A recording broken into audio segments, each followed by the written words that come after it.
Well, I learned a few things about playing with my family. It's much more fun to play with them if they have no idea what I'm rolling.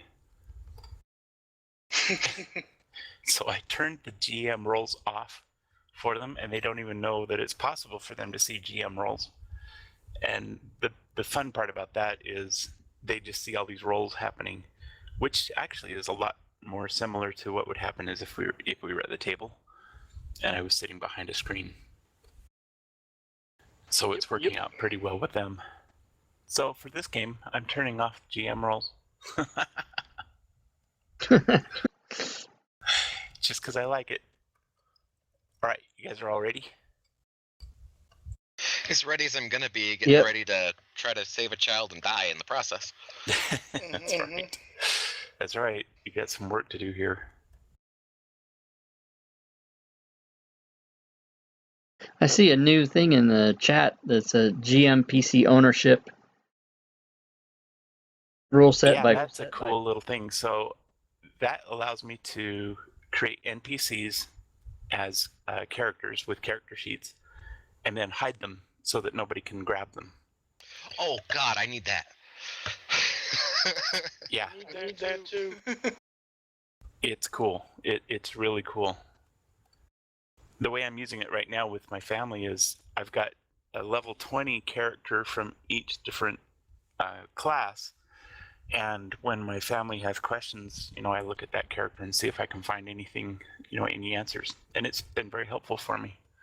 But I've been able to hide them all from everybody, so it's been good. So I guess we're missing Charles, huh? Yeah, he's not feeling well today. Oh, okay. Yeah. He wouldn't show up. Yeah, so I did get in touch with him and talk to him about last time, and he says he's okay, so we're good. Okay, let's recap what was happening last time we met. Sharing a map here. You should get that quickly. So this is called the Old Bone Grinder, and so far you've explored 3 floors. The ground floor was converted into a makeshift kitchen. The room was filthy. There were baskets and old dishware everywhere. And adding to the clutter, there was a peddler's cart, a chicken's coop, a heavy wooden trunk, and a pretty wooden cabinet with flowers painted on its doors. There were also a bunch of toads, which somebody released, and they started hopping all over the place. The sweet smell of pastries blends horridly with another stench that burns your nostrils in that floor, and the awful odor was coming out of an open upright barrel in the center of the room that contained some black, oily looking ichor type stuff. The oven is lit, and there is warmth coming out of it. Actually, it's not lit, it's just hot. And looking into it, you see a bunch of pastries cooking in there, and they smell absolutely wonderful, delicious. There is a crumbling staircase over on the wall, and there are a bunch of bones all over the floor in there. The next level,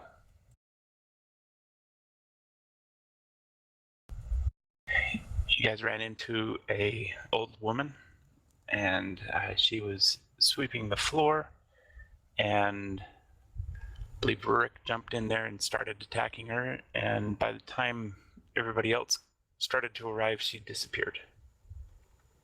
No, Shanae started attacking her. I tried to get past her. Right. And then Rurik went up to the 3rd floor. And let me just see if I can find any more description on the 2nd floor there. Second.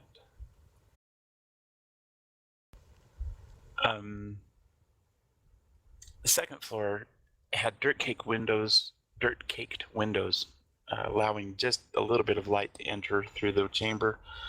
Most of the chamber is taken up by a large millstone connected to a wooden gear shaft that rises up through the ceiling in the center of the room.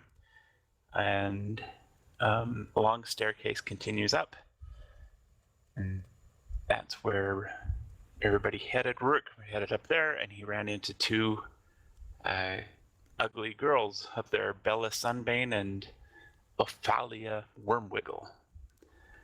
And a fight ensued, and everybody started throwing spells and all of that. So on the third floor,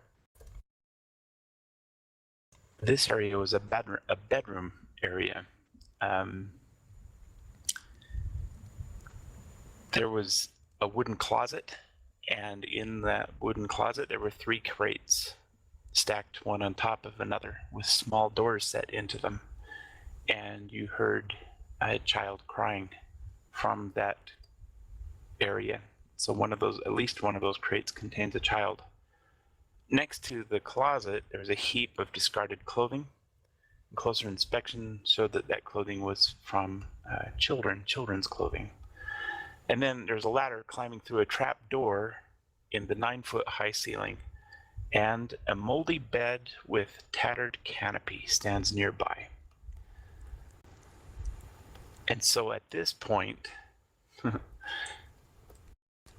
Susie had run back downstairs, and she shouted, "Fire in the hole!" and she began burning stuff. At the same time, Thorin and Plaz and Rurik are all in the 3rd floor fighting Ophalia Wormwiggle and Bella Sunbane, who turn out to be spellcasters and have wielded some fairly nasty magic so far. And anybody have any questions so far? Did she hear me when I screamed down the stairs, "Don't start the fire, there's children here"? And yes, she could hear that. But the question is whether she did anything about it. So with that, we're going to turn the time over to Osborne Underbrush. And we'll just start playing from there. So Osborne, it's your turn. So I'm down on the ground floor with Shanae, right? Yes, you are on the ground floor with Shanae, and there's beautiful dream pastries cooking in the stove in the oven. Yeah, no way in hell am I touching. And she's trying to cook up something, or Shanae is building a fire under the stairs. Yeah, is she still doing that? Yes, that's her current action right now. All right, after hearing Thorin, I aim a ray of frost at where she's building her fire. Okay. I don't know how you want me to do that. I don't know that there's much to do here. You're standing right next to her, and so she's trying to build a fire, and she's using tinder and flint and steel, I guess, right? Shanae, is that what you're using? Yes. You don't have any other magical way of creating fire, right? Nope. And so Osborne shoots a ray of frost at it and puts it out. That's great. I seem to fire on my own team a lot. And Shanae, do you have any reaction to that?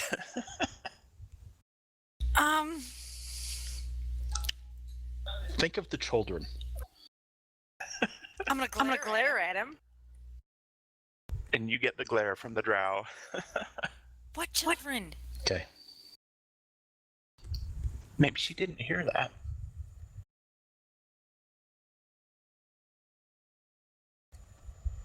Anything else you'd like to try, Osborne?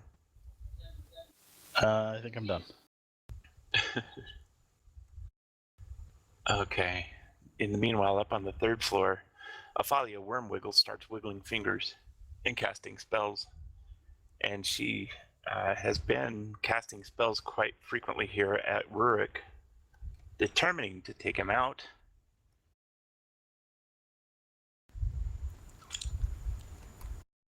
I'm not gonna die. Right. I hope. But This one. I have character. Okay, just a moment.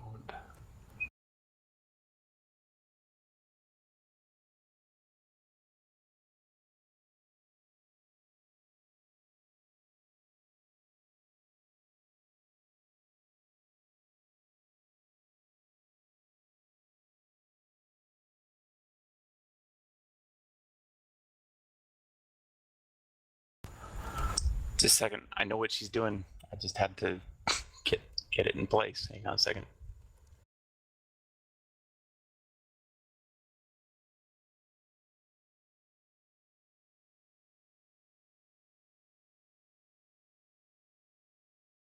And that's not working. Okay. Plan B. Hang on.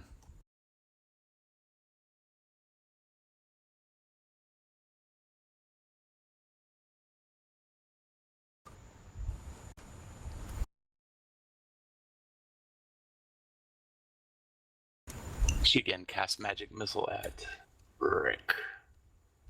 And he's hit. 3 magic missiles. Ouch.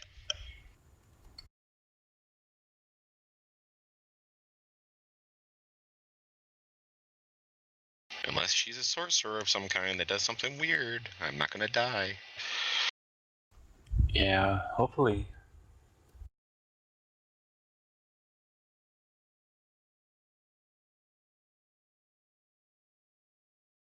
Ooh, that's actually pretty cool. I didn't see what the damage numbers were, but I watched my hit point totals drop. That was cool. Yeah, it's kind of interesting to do it with the GM rolls turned off. Anyway, I was having great fun with my family last night, so I thought, oh, I gotta try this tomorrow night. And success. Thorin, it's your turn. There's not much room in here. I want to turn into a bear, but I can't. Yeah. Nope.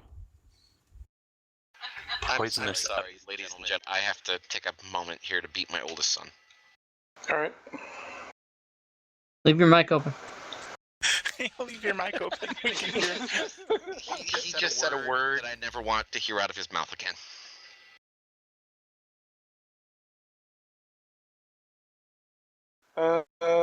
Who do I have targeted? Which one was the one that cast the spell? That would have been Ophelia Wormwiggle. Just cast the spell. She just cast magic missiles. Was it, Dad, can I borrow some money? No. The word. The technical term for lady parts. Vagina. Yes. You never want to hear him say that again. Hey, it's better than the Urban Dictionary term. Version of that.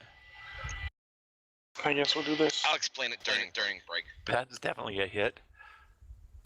Flame Blade. Partially resisted. And do I have an offhand weapon? Let's see. What the hell do I have? I guess.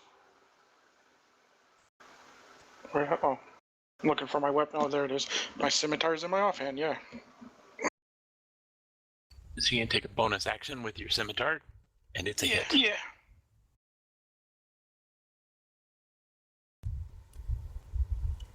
And he aims at Bella Sunblade and partially resisted again, but does some damage.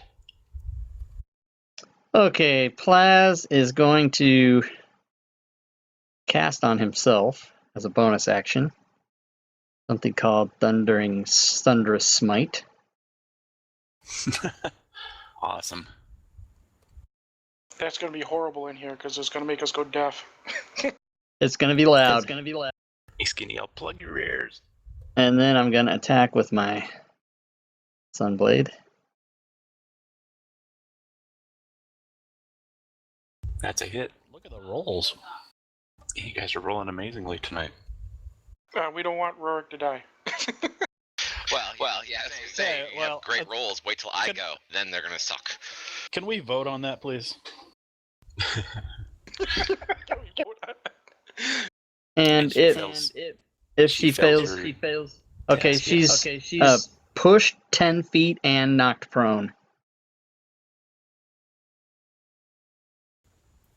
So that ought to do some more to her. Yeah, so there's no 10 feet in here, so she's just slammed against the wall and knocked prone. So I was gonna say, slammed into me and I'm knocked prone too, but okay. well, it looks like there's room for her. It looks like she's caught the corner of that closet there. So she's kind of slammed into those cages and knocked prone. Does Rolling her being knocked into the wall give her more damage or no? It should give her at least, what, 1d6 bludgeoning damage, right? Nice. Holy cow. You're really on a roll tonight. I am. Nice.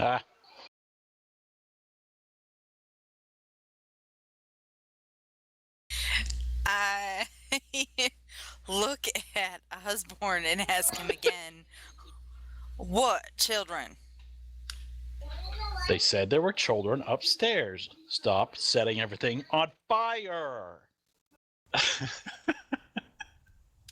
Oh, in the name of Ooh. sweet Eloon. Hey, Skunk City, thanks for the Christ's follow, sake. man. Appreciate that.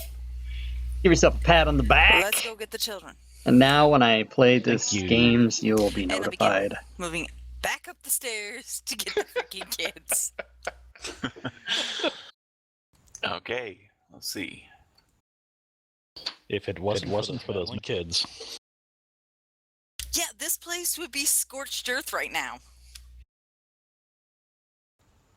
And you show up and on the stairs on the third floor, Right behind us.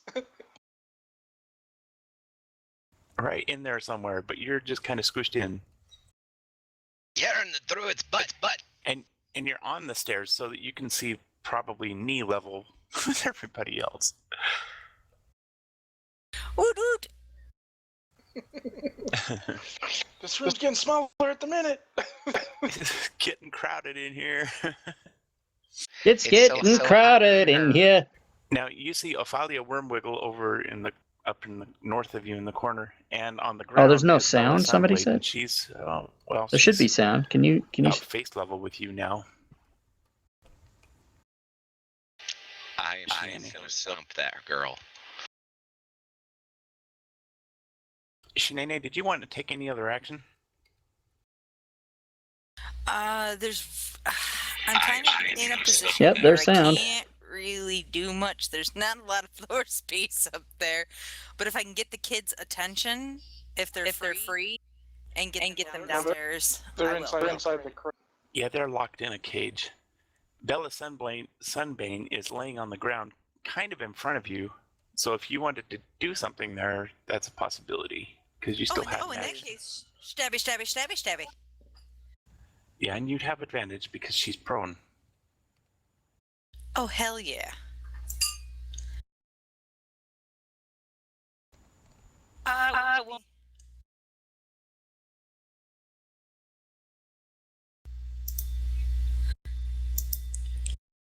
it won't let me.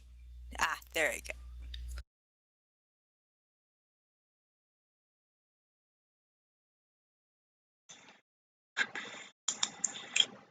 It won't let me. There I go. Did that hit? If you hear it repeating, Yes. that's because I'm Yes. turning the sound up on my delayed stream to check it, and then it plays over the mic again, so you might hear And you do some damage. her twice. Attacker. Sneak attack too, right? But the sound is Partially working resisted. properly. Yeah, you should get sneak Should've- attack too. Yeah, she sneak attack. If you had 'cause advantage. she has advantage, and plus her allies are there. It Right. doesn't matter if she's got advantage or not. Her allies are there. Okay, well let me just roll that then. There's the That's sniff. fine.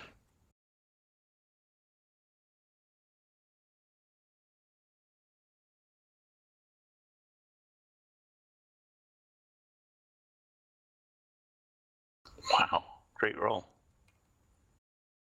Y'all are burning all the good rolls. By the time it gets to me, I'm gonna have all these crit fails. I guarantee it. Yeah, I just need you to apply that damage to her, please. You bet. It's Oh, fine. yeah. You're doing just Susie fine. does have an echo on her thing somehow. All right, and that will end my turn. Okay.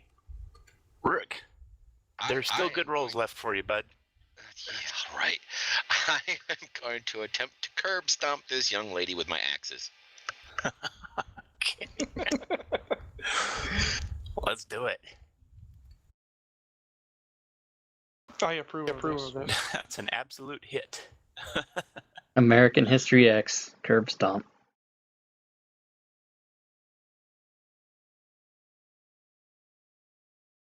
Wow, nice damage. That's the first.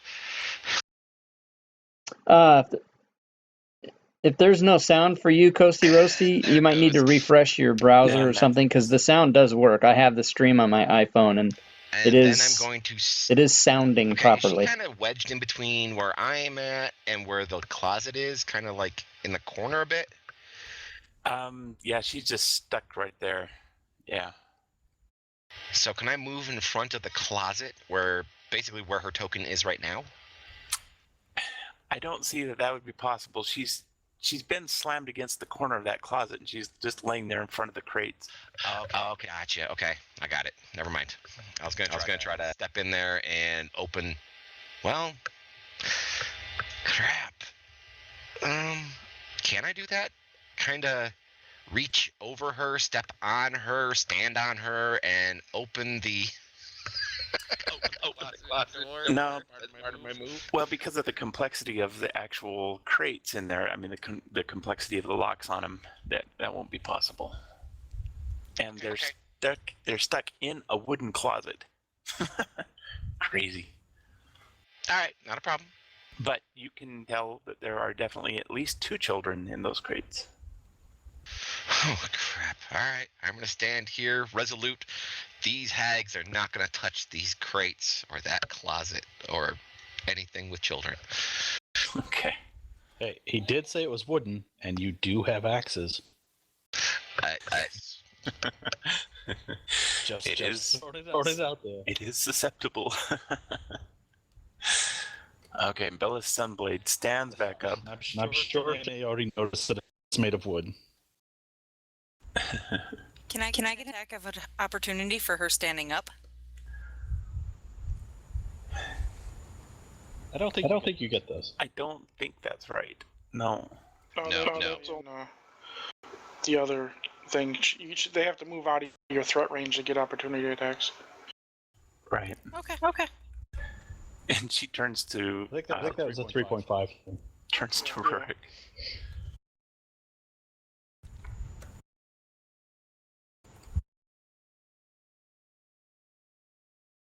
Just a second.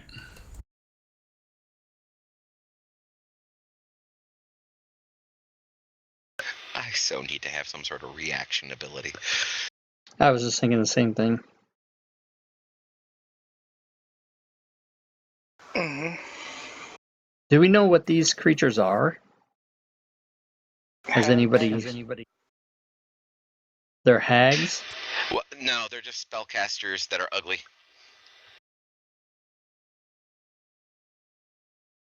That's my in-game self. My out-of-game self, I know exactly what they are, but my in-game self, I have no freaking idea. Yeah, as far as you guys know, these are just ugly, ugly people. Ugly ladies. But they don't look like hags, per se. Well, it depends on your definition of hag. Is anybody else experiencing that echo from people? I am. Yeah. Is it back? It is back. It's only when you're talking, Melvin. We echo through you. I think it's like your sound User disconnected effects from your channel. is picking up our sound. How's that? Is it better? Open your mic and let us Open talk. your mic and let us talk. Yeah, that's a bit better. No, I still hear it. Yeah. Sorry. No, never mind. I'll try not to talk too much then. Yeah, you're just the DM. No big deal. I'm guessing you don't have a headset then. I am. I'm using a headset. That's weird. Right?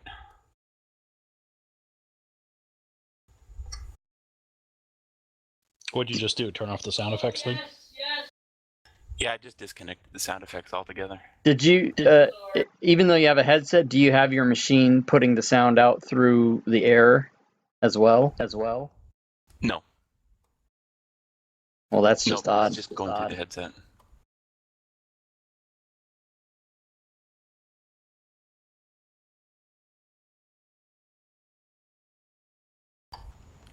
Maybe this will be a little better. Open your mic. Testing 1, 2. Everybody talk. Yeah, Hello? we should see. We're all good. It's okay. It's okay. No, better. it's not. No. It's not better, but it deal with it. Okay, so whenever you're talking, I'll try not to talk. Okay.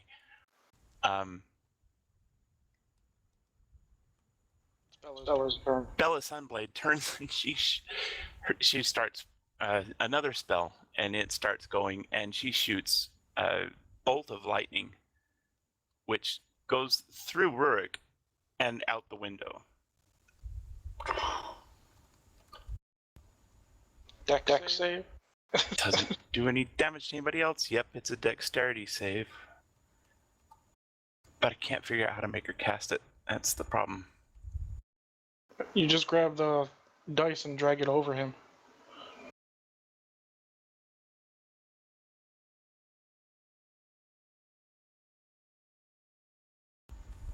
And he succeeds on his dexterity save. Yay! Only half damage. That's good. Not really, because I don't have a lot left. Yeah, he doesn't have a lot of hit points left. Plaz might have to run over there and heal you with the lay of hand. Oh, yes. That's okay. I'm all right. Not a worry. Oh, that was nice.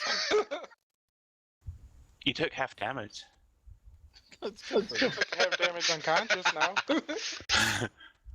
Even if they're all ones, I think that was enough. Actually, I know that was enough because I'm knocked down. I'm on my face. Osborne, we're back to you. That's unfortunate. I do not have fucking bonus. This room's too damn small to fit healing. you up here, too. Well, actually, as the smallest, I could fit, but well, not really. Yeah, Alright, yeah, so I'm in- walk their way right now. I'm in a room that's full of frogs and cooking meat pies. And what else? Yeah, and then there's this big crate of ichor in the middle. Ichor, this boiling, it's not boiling, it's just rotten smelling crate of something. Barrel of something right in the middle of the room. You're standing right next to it. Dump it over. You're not Onto all the gonna give me frogs. a taste test? What if it's acid? Dump it away from me. Oh, there's enough of it to cover that entire floor, so okay. Well, fine. Stick a broomstick in it. Does it eat it? Glistening greenish black ichor. Yeah, what's it do when I stick a broomstick in it?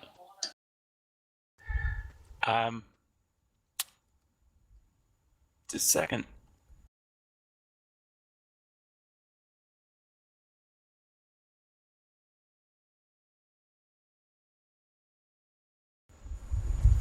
You've just managed to summon a dretch. Congratulations. Oh my god. What? Yeah, Did you say 8? a dretch.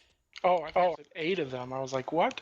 Well, and since you probably don't know what a dretch is, I mean, yeah, I know you do in real life, but your character all of a sudden sees this demon creature crawl out of the barrel, dripping with black, stinky ichor all over him.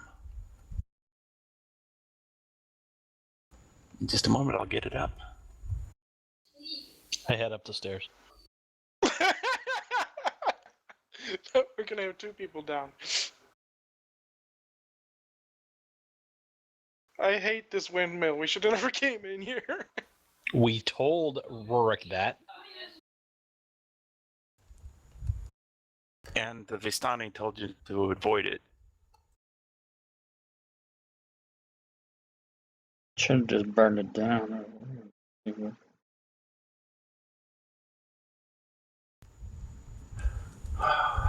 Okay, so there's a dretch now for you to fight. Congratulations. And you said, don't burn stuff down. Put stuff down. So Osborne, what are you doing?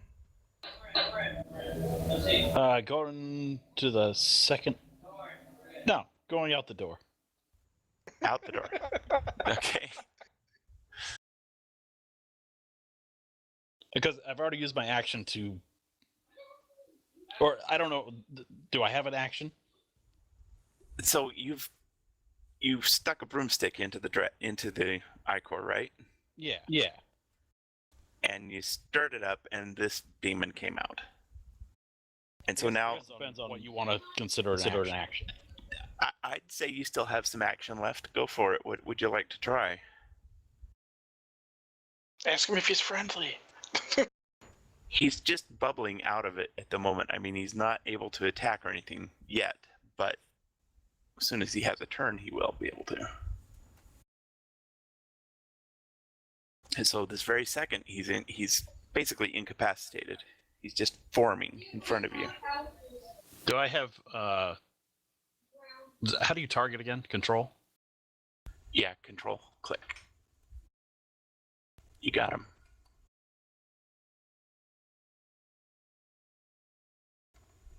That's a hit. Shocking grasp.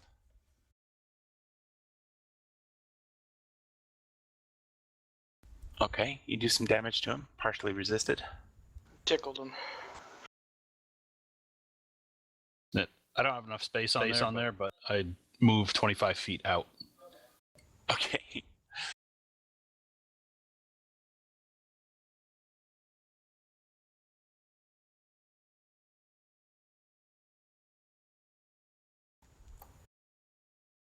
We can probably show that on the other map.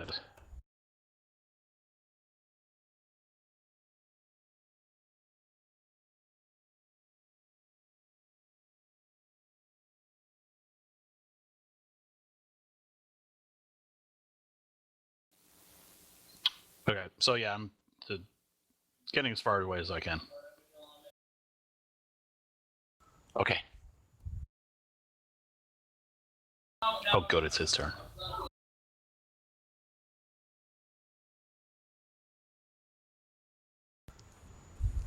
Yes.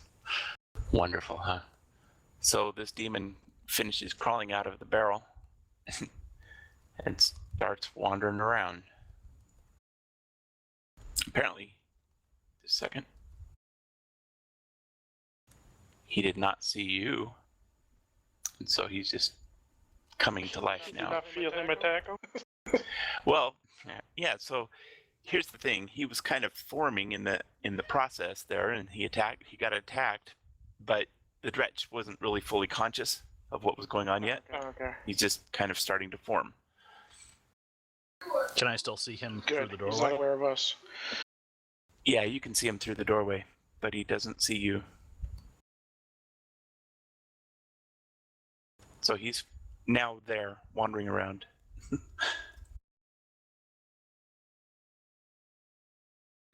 And Afalia Wormwiggle, again, she begins to attack the nearest thing. Plaz, lucky you guy. Yay. Right?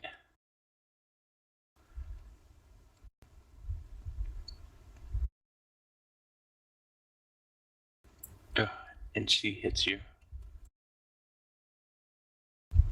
I take your word Yeah. for it. It's just a scratch. It's just a scratch. She does 9 damage. She slashed at you with her hand. Merely a flesh wound. Yep. Okay, Thorin. That's a hit. Flame blade. And I will throw a heal onto Rorik. A what? I'm gonna use Healing Word. As a bonus action. Got it. Yep. Okay.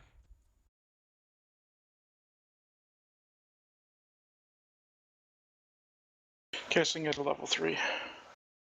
Ooh. Nice. Rourke's back in the game.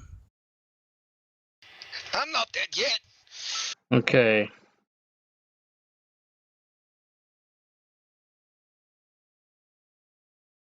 I am going to try and end this bitch. And I will do the same thing I did last time. Okay.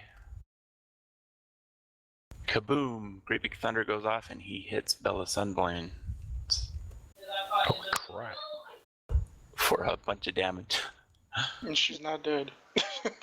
She is not dead. dead.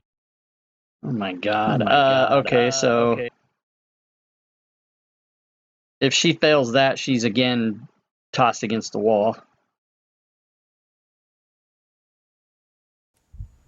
And she is tossed against the wall. 5 damage, and she falls unconscious to the floor. Nice.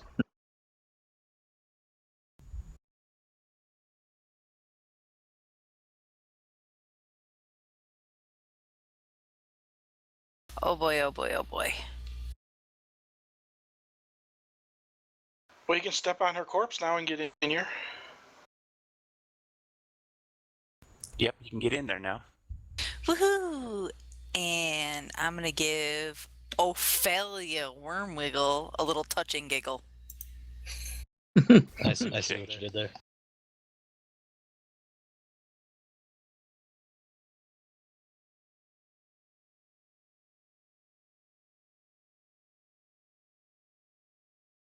Do I have advantage on this? No. She's not prone, the other one was. Okay. You still get your sneak attack damage.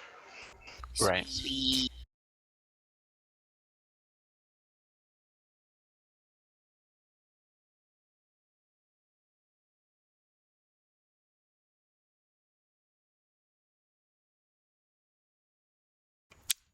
missed. Damn it. Okay, no biggie. Your dagger swung wide, and she ducked. Okay.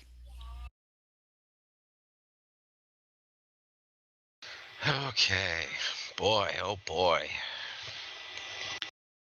Welcome back. Didn't feel like I even left. You're welcome, Rorik. Alright.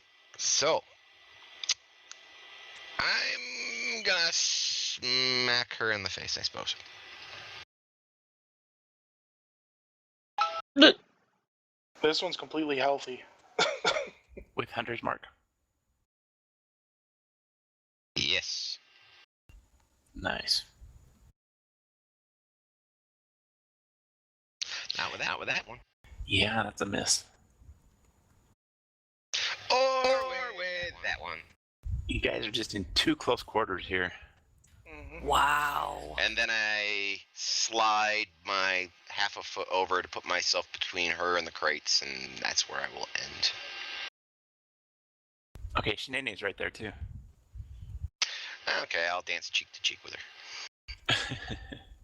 Oh, and Rob suddenly remembers he has an extra attack because he's... Oh my god. So you could attacking twice every turn. Yeah, nobody... Not only did I forget, nobody reminded me, so that's awesome. Sorry. Hey, we're not- Too we're many not here things to to think babysit about. you. Right, you guys have your own characters to run, is what you're saying? Largely. You have to be the expert on your own character, I'm afraid. Right, but what happens is when it gets to be too much time between games, I have to go back over all my abilities. Right. I hear you. Osborne, back to you. Hiding is an action, correct? Mm-hmm. Alright, Well, if that thing hasn't seen me, I'm gonna step into the doorway and shoot it. Okay. Yeah, shoot it. Shoot So it. you step into the doorway, and you can Yeah. see him. He's just kind of crawling around, thinking about going up the stairs.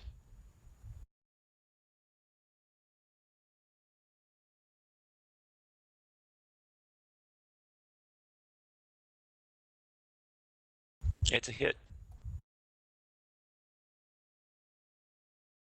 And he's dying. Oh, Cool. wow. You took care of that thing.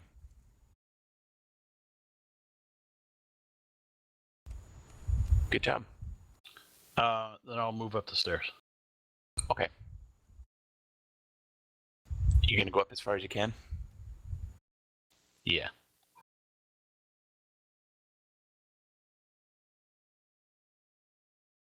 Wherever that may be. So we put you on the second floor, and you can see the grindstone there, and there are bones all over the floor here.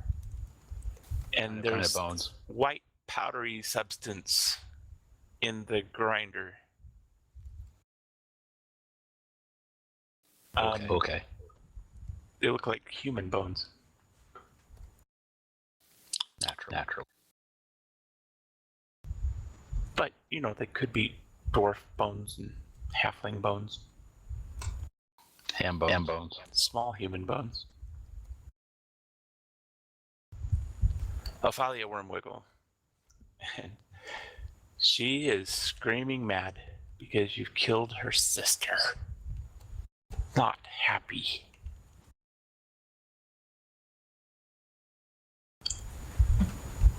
And again, she starts shooting magic missiles.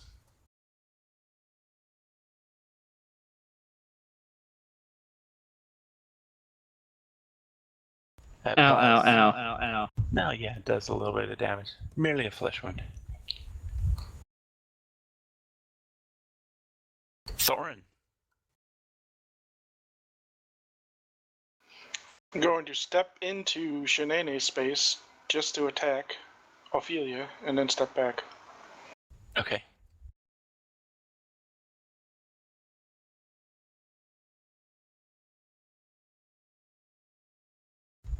And you miss. And you hit. So she'll get an opportunity back on me. Yep. As a bonus action, I'm going to ignite my already flaming sword with Searing Smite. Whoa. Oh, she got a critical hit on. Oh no, that's you. And Okay, just a moment. You just rolled. Okay, so you just rolled a yeah, critical hit. that was supposed to be a. Oh, you don't have a target, that's why. No, I know, because I was supposed to. I hit the wrong button first. The effect was supposed to be. That's what I meant to do. Gotcha. And then when I cast it, I didn't have her targeted, so.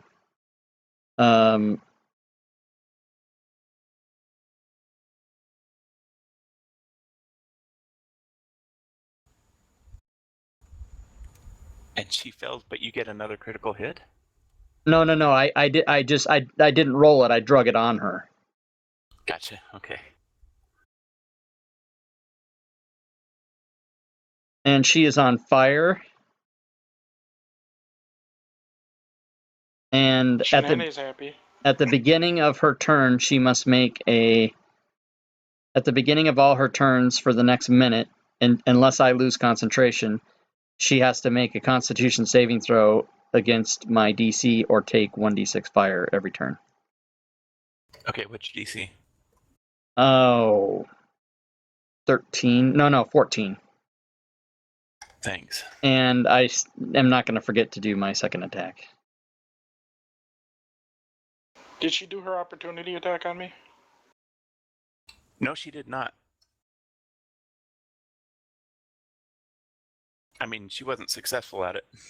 Okay. Did that hit her? Just a second, taking a note.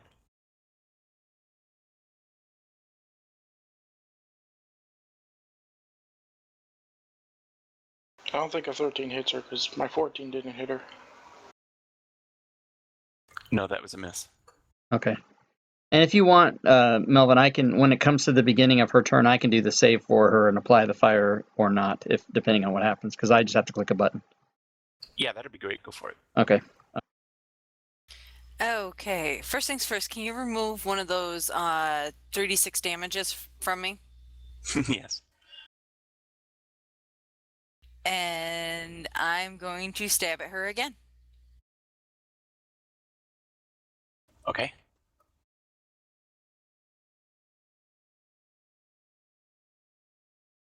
Not with that roll.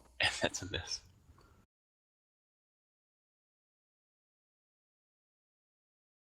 Yeah, I think I'm good. That's pretty amazing. You turn a 2 into a 10. You need to Gotta get a like second that. weapon. Yeah. Maybe we can find you a dagger. Okay, Rurik.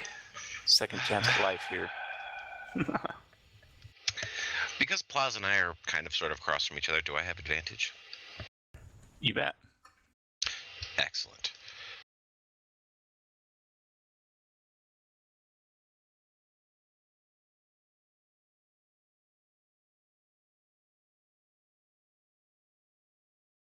How's that? In fact, I think we should all be doing flanking advantage right now. I'm sorry, that was a miss. Alright then. Last one's a charm. So Shanae, next time, take advantage on your attack. And that's a hit. Okay, Candy. Yay! Is she already damaged? Yes, she is. Time for Colossus Slayer. Colossus Slayer. Trying to see if I have anything else I can add to it. No. Damn it. Oh, you're not using your thing anymore, right? What? Hunter's mark? Because you were unconscious, you lost concentration on it, right? Oh crap, you're right, I did. So subtract a d6 off that.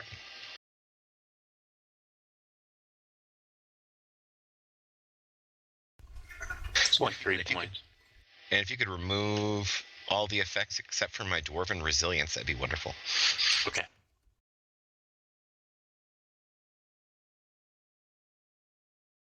Well, water breathing and long strider I gave you, those are duration effects, they're still on you.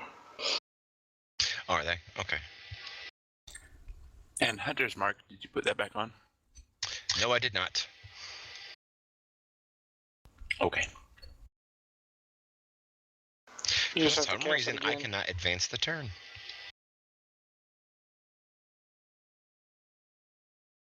Thank you. Sure. Osborne. The hero from So down under. I just see the dusts and the bone, assuming the ground up bones and other bones. There's been no sign of the other hag. No sign. I guess I'll go up the stairs. Is there any room up there? You can stand on the stairs. No, I can peek over it, I guess. Yeah, right about where Shanae was, so you can see everything at knee level. Yeah, but he's That's the way a I see half an everything. inch shorter than her. Ankle level.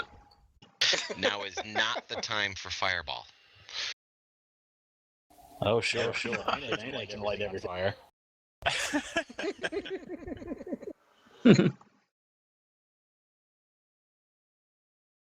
I don't know. I think it'd be kind of fun to see a wild magic surge here. You can give me my Tides of Chaos back. Okay, we'll negotiate. You have your Tides of Chaos back, and I want to see a magic surge.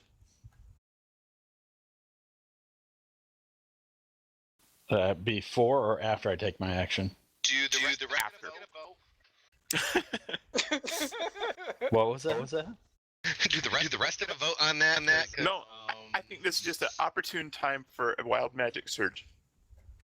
Oh god, I hope the pot of flour works. So go ahead and take your action first. All right, what can I do at foot level? Shoot. That gives you line of sight for pretty much everything.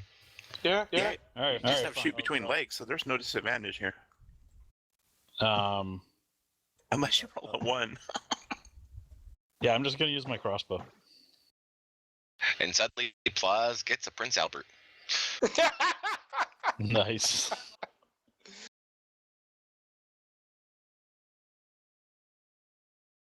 Unfortunately, it's a miss. Okay.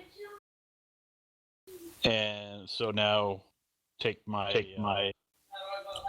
tides. Yeah, of, magic tides of surge. chaos.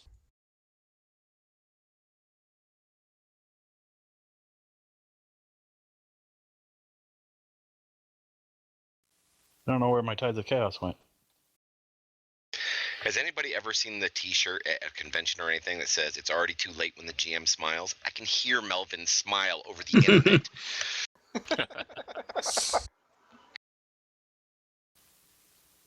Where's the table? I can't find the table. I'm looking.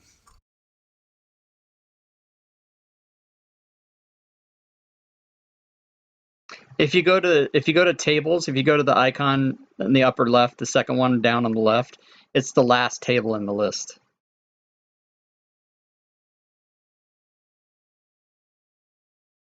Or just type in wild, it'll pop it up. Yeah, unless Melvin, you didn't install the one I did for the community. You just have the regular one, right? I think so, yeah. Okay. Oh. Okay. Yeah, I don't remember. I installed a few things you did for the community. Wait, who's rolling this? Oh, Thorin. No, sorry, that doesn't work. Yeah, I know. It's not his. Yeah. You gain resistance to all damage for the next minute. Nice. Resistance All colon damage. all. Oh no! Don't you be saying all damage when he has a fireball sitting there waiting to go. hey, this worked out swimmingly. No.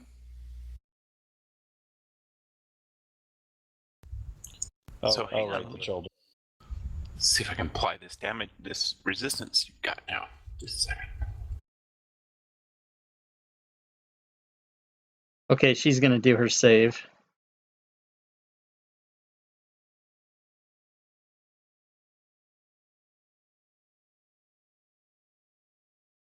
Is it just resist colon all? Resist colon space small all. Resist is, I think, all capital.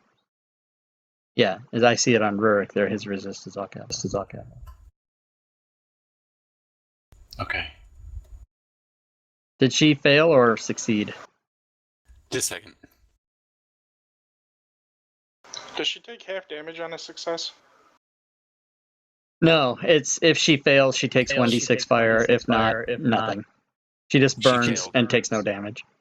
Yeah, she failed. Okay. So go ahead. Fire! Wow, max damage. Max damage, partially resisted, so she took 3. She even resists magic damage? It's not magic, it's fire. Fire. If you've been Well, watching, it's she's super been resisting smart, all because sorts of that's stuff. magic, isn't it? No, fire from a spell isn't necessarily magic. No, she's on fire. She's burning. Okay. Yeah, this isn't. Yeah, it's not like a fire spell. It And set her as on you fire. watch- As you watch her and her clothes are on fire, she starts to shift and change. Oh god, she's a shape changer. I'm sorry, everybody. And her body forms into something much uglier than she was. That's saying something. Yeah, just a second. Oh, come on. She turns into an actual worm. I'm trying to find the link. I was going to show you what she looks like. That's an ice bucket. Shape of a bucket, form of ice. Yeah, she turns into something awful. But just a second, I'm going to try to find the picture so I can send it to you. I thought that there always had to be some sort of water or ice, or just some sort of form of water, and she could turn into animals. Yeah. He can turn into any kind of form of water, and she can turn into any animal. Who's that? Because I specifically the remember a Wonder bucket Twins. of ice. The Wonder Twins from Justice League. Oh, yeah, that's right. They're like the shittiest superheroes. Wendy and Marvin, right? Wendy and those were Marvin, the yeah. followers. Oh, those were the It kids. was Jan and Zan. Jan and Sam. And Gleek. Yep, Gleek the monkey.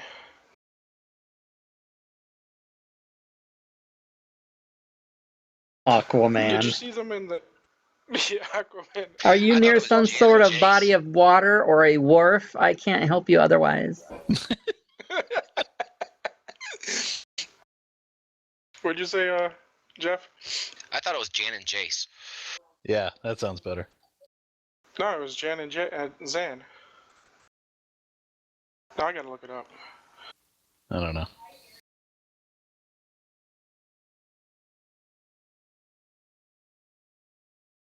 Boy, I'm not very good at finding... Zan and finding Jaina. these portraits. You were all wrong.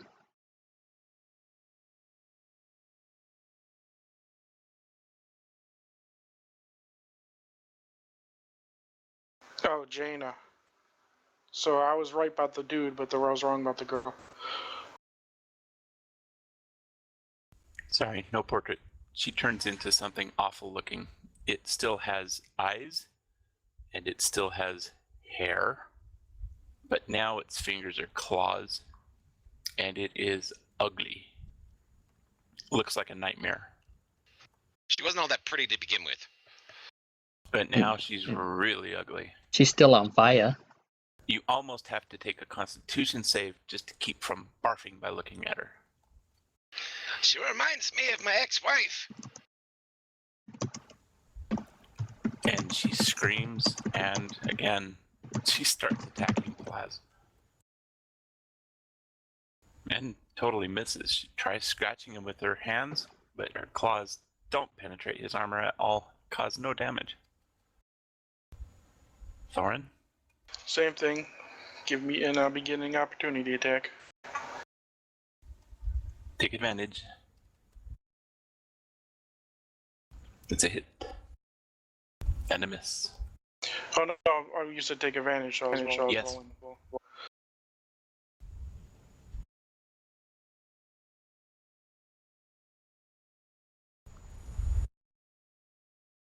And that's a hit. For minimum damage. 2 damage, partially resisted, yes. So it's a 1. It's a 1.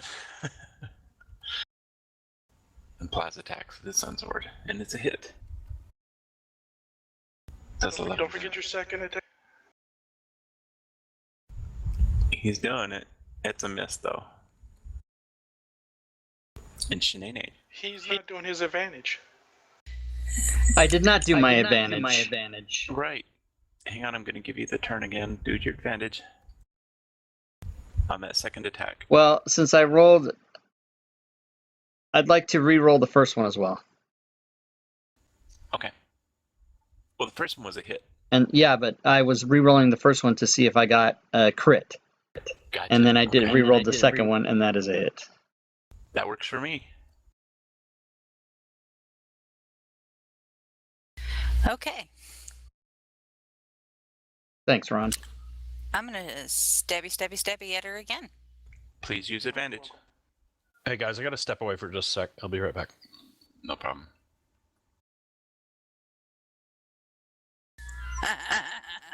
Okay, that's a critical hit. And according to Rob's critical hit effect table, your target's arm is cut off at the shoulder. Ooh. Nice.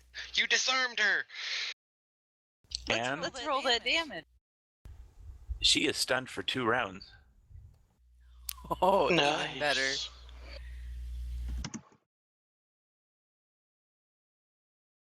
Holy Awesome. crap. Rogues.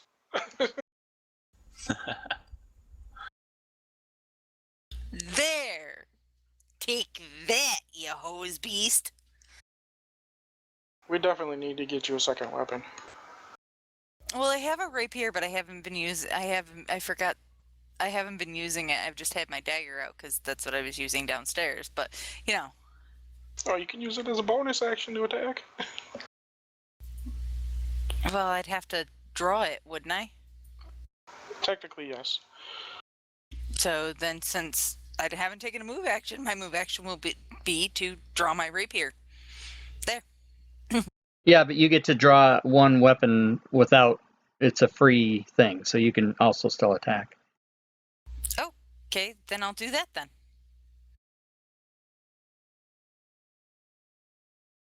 Okay. 31. What on earth is going on? She did a sneak attack. And crit. Except you, That's except a you hit. don't get stack All on of them this at one. once? Yes. That's a Like hit. every sneak attack ever? Maybe.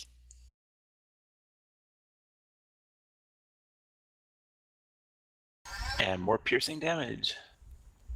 Yep. She wouldn't. She actually wouldn't get the. She doesn't get the +4 though. Yeah, because you don't have dual welder. Right. So The second attack, Susie, doesn't get your bonus. It only gets the weapon damage. So you probably want to attack with the rapier first, and then the dagger after. Yeah, definitely. Yeah. Well, let's just fix that. But 31. Dual welder. Whatever. That's awesome. Yeah. 31 is awesome. Yeah, I was trying to figure out how she cut off an arm with a dagger, and then 31 points of damage. Yeah, the arm came right off. Yeah.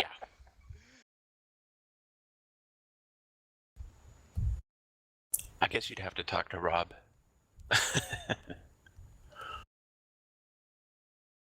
Oh, I didn't see the crit part.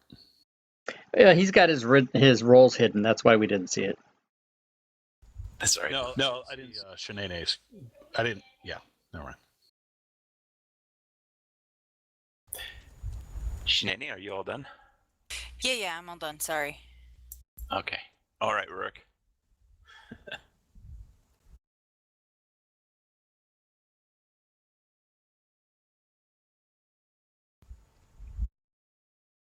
Dagnabbit. It's a I hit. meant to say before I did this that for my bonus action I was going to cast Hunter's Mark, but I'm going to just screw it on this one. Okay. Now, as my bonus action in between my two attacks, I'm going to cast Hunter's Mark. Okay.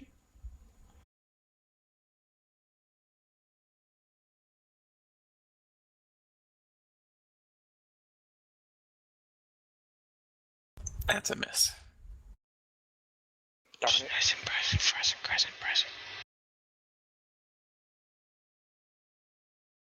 And I'm done, but I can't advance. Huh. I have no idea why that is. Maybe he has the thing that shuts off, and when at round end it stops. No, there's... No, it was my character sheet was slightly touching the bottom of the button, so therefore it wasn't allowing me to figure out which window I was actually touching. Fantasy grounds. Fantasy grounds. Okay, Osborne. She's down. She's stunned. Oh, really? Really.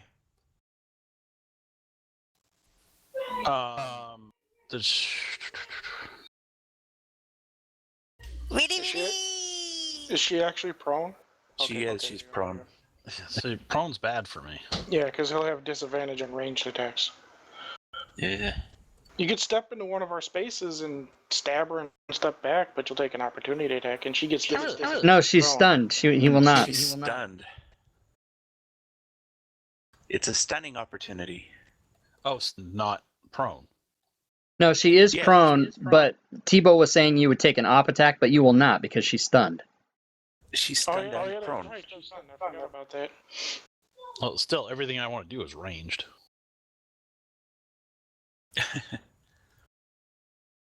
Run in and do like a shocking grasp.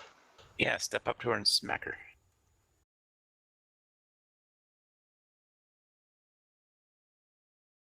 You know, she's stunned and prone. How about you just cut off her head? Also on fire. Quite seriously. And on fire. I mean, I don't think he has a slashing weapon, but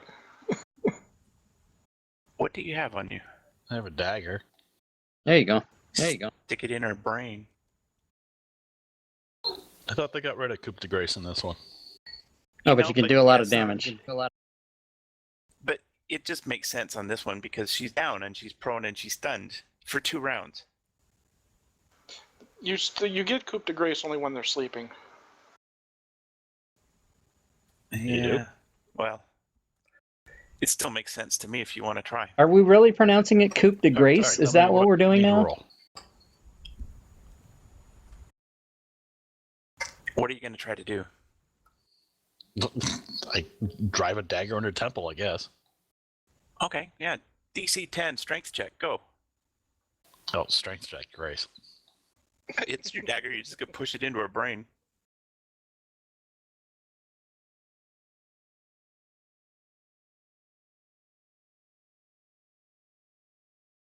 So not an attack roll, but a strength. Just a strength check. DC 10. You just have to get better than a 10. Yeah, he Yeah, just you wants did you it. to roleplay pretty much. He doesn't want you to really attack.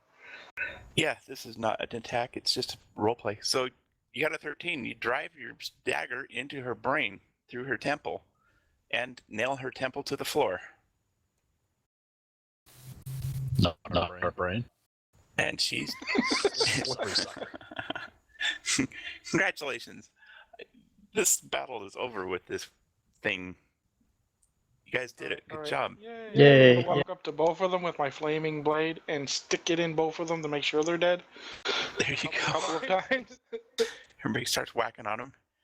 And in the meantime, the children are cheering at you. Yay! I'm gonna unlock cage. Or, Okay. or closet or whatever it is. I'm gonna Wait, turn hang this on. Is shenanigan. it still my turn? Technically, Ish, I but guess. we're kind of over. But yeah, I was gonna. There's a 4th level, correct? there is. I was gonna go up there. Okay. I too would like to see the whole map. So you climb up to the 4th floor. And this is where the actual gears are for the windmill, but they are disengaged. Just a second, let me open it.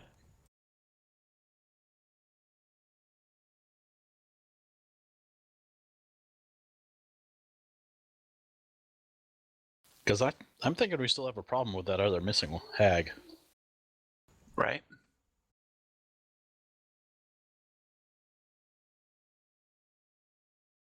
Oh, I'm sure we do. While you're doing that, I'm gonna roleplay with Shanae. Turn to her and say, "Thank God you didn't start this place on fire. Otherwise, you would have burnt those 2 children in those cages."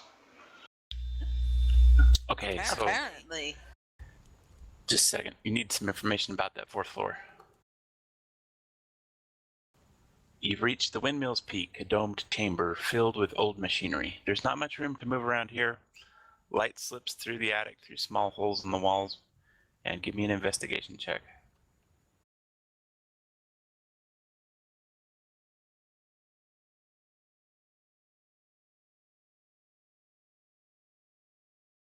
And you don't find anything up there.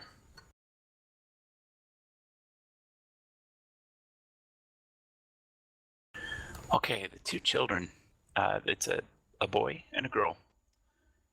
And they explained to you that they were taken from the village of Barovia after being given to these hags by their parents in exchange for dream pastries. Apparently, when the hags don't get payment and the people don't have enough money, the hags bargain to take their children instead. The boy, his name is Freak, F-R-E-E-K, Freak. He's 7 years old. The girl, Myrtle, she's barely 5 years old. Their crates are full of crumbs, and the hags have been trying to get them to eat. Both of them don't want to go home. I wouldn't blame since their parents sold them into slavery. For food. Pretty much. Yeah, they're not too thrilled with going home. And their parents are kind of like drug addicts, I guess, with the dream pastries. Since they're willing to trade their children for them. What were their names? Soil and Green? I say we give them each a dagger, and we now have 7 party members. A 5 and a 6-year-old. Right, yes. yeah. Yeah. Yeah, see what kind of advantage you're going to get with that. Mm-hmm. Anything else you want to do around here? I would suggest to the party that we probably take these children back to the gypsy caravan and maybe we see if they'll adopt them or take care of them. We were just about to get to a town, right? Or we take them to the town and bring them to the orphanage. Yeah, you're up above a town. Right.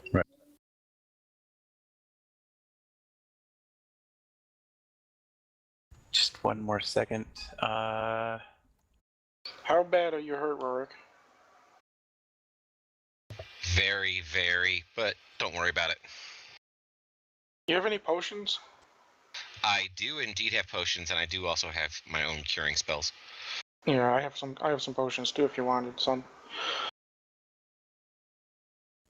So in the inventory of the party sheet, you find a few pieces of really cheap jewelry, and they're hidden in the bed-ish.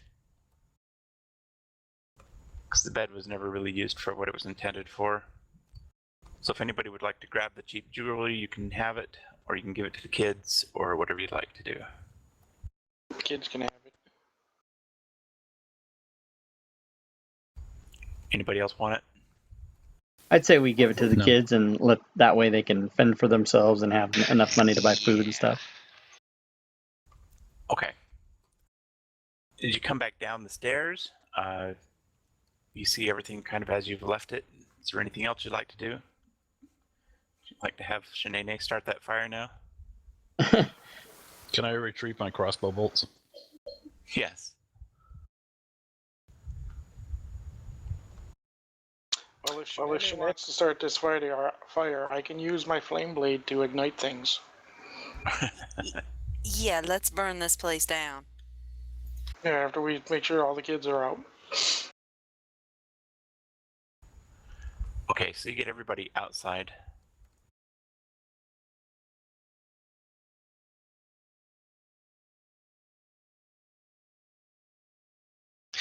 There, I feel better. Used up all your healing spells? Or just potions? Those are all healing spells.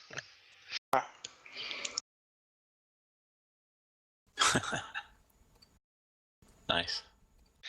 Could you clear Your wisdom Hunter's Mark for me, modifier is a please? 1? Yes.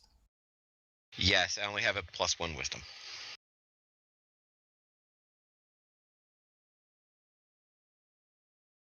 How long does water breathing last?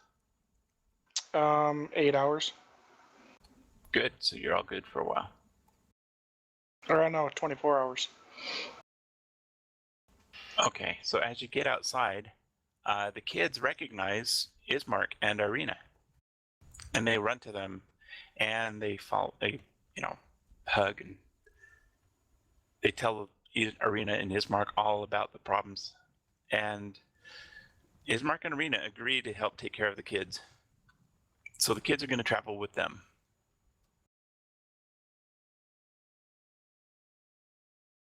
Okay, cool. I gave you 3, Thorin. Thanks.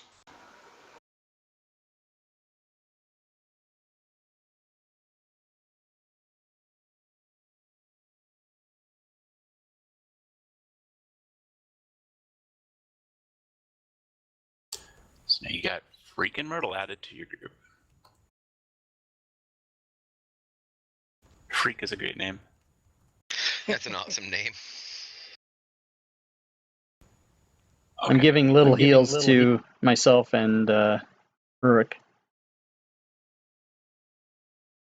Oh, don't need to waste them on me. Okay, I'll stop. I figured if we could get everybody as high as we could. I just never mind.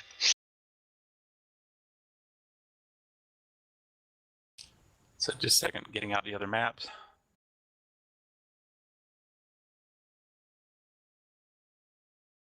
Back to the map of Barovia.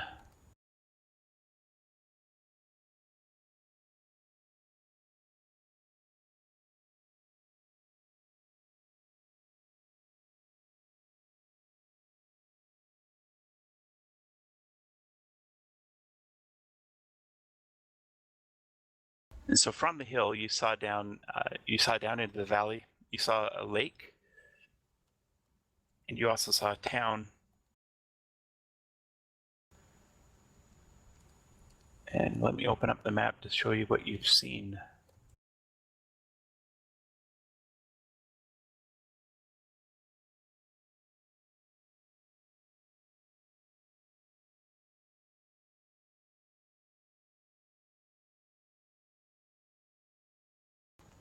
From the hill.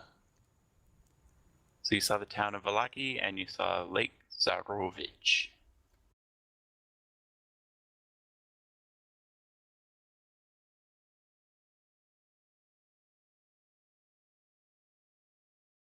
And currently your party is right there where it says is Mark the Lesser. So what are we doing now? Head down the road. Moving on down the road. Footloose and fancy free.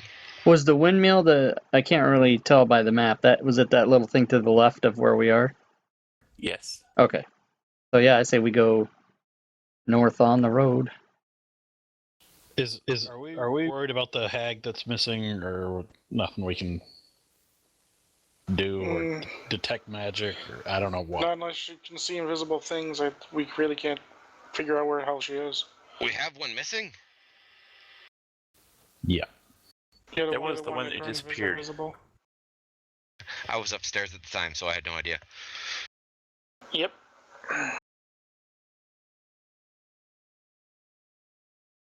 Yeah, the one you ran past, she disappeared on us. The one who gave me the evil eye and forced me to Yeah. run past.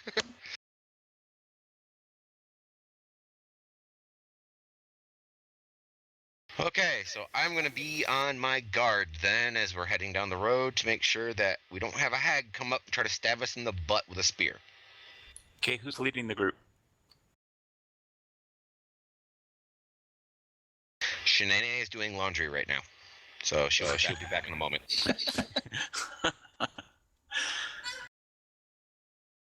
Okay. If she's good for her, she'd make me a sandwich.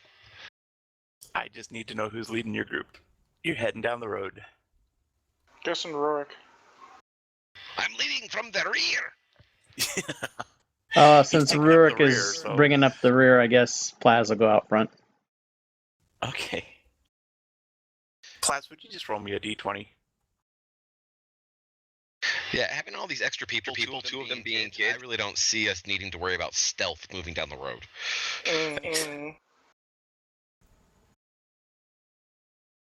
I'm gonna have a hold person spell ready for in case the hag does pop out.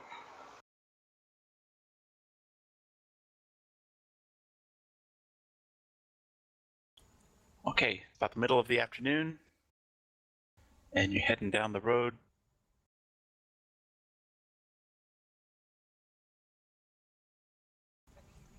Plaz, give me another d20. Nice. Nothing to worry about yet. Don't want that 18 or higher.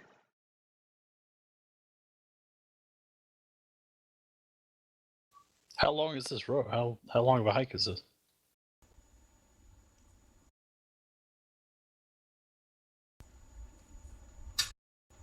I don't remember. To tell you the truth. Is there no there's no scale for each hex? It's usually like what, 5 miles or something for the hex. It could depend. It could be 1 mile, it could be 10 miles. Oh yeah, he has the scale darkened out so I can't see it. 1 square is 1/4 mile. Oh, wow. Okay, so not very far at all. Nope. Not really.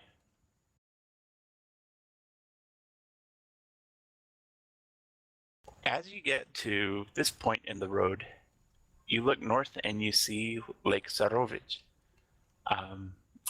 There is a boat in the middle of the water, and there is a person fishing on the boat. But there seems to be something else going on there. Besides fishing? I need to remind you of a couple of other things that are going on with the story. Normally, I wouldn't have to do this, but since it's been so long since we played, I do need to recap a couple of things so that they're in your mind. Just a moment, I got to make sure that I'm telling you the truth before I do that. So, if you'd all like to take a break for 10 minutes,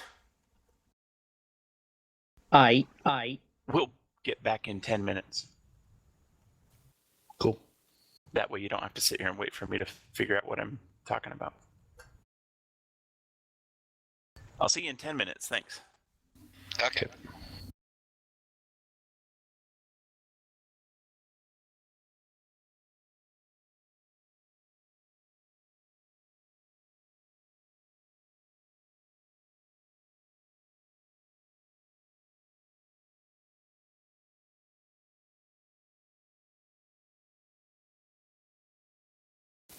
Hey, does anyone in their other games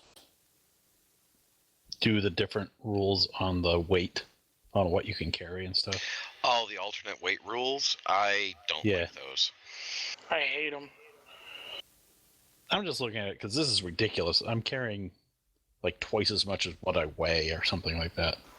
Well, if we use the alternate weight rules, I wouldn't be able to carry anything but my clothes on my back. Yeah. That is, they did that pretty well, I thought, in 3.5. Yeah, it's ridiculous in 5. Because you can, if you have a really low, a 10 for strength, you can't carry shit.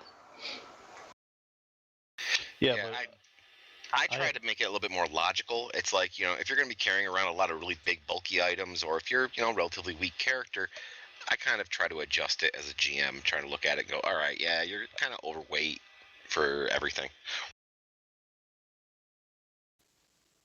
that's one. The 3.5 had it so you, like this halfling character, things didn't weigh as much, like the leather armor or the whatever it was. The swords were smaller and stuff like that. Mm-hmm.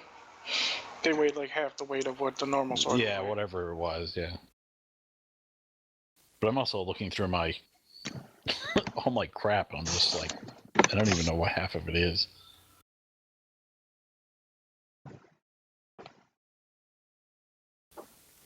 I have a censer. I don't know what that is. You And a use that for chalice. rituals. Oh, the censer is one of those things they use in church where they burn the incense. Yeah, They and swing I it think back and forth on a pole. I think we had it in one of our earlier adventures, and I think somehow it ended up in my inventory. Same with the chalice. That's because we You're haven't a stopped hoarder. at a store, and we haven't stopped as a merchant and sold anything. We're just carrying around all the treasure.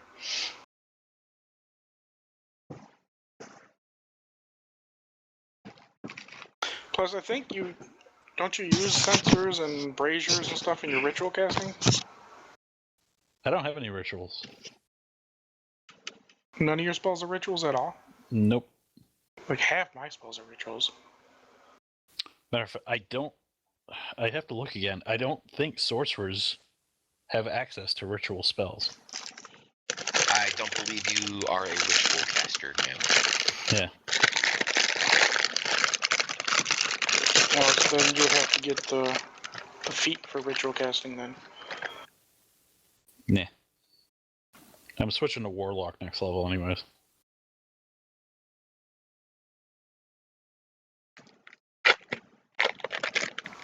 You switch completely to warlock? For a while, yeah. Meaning multi-classing.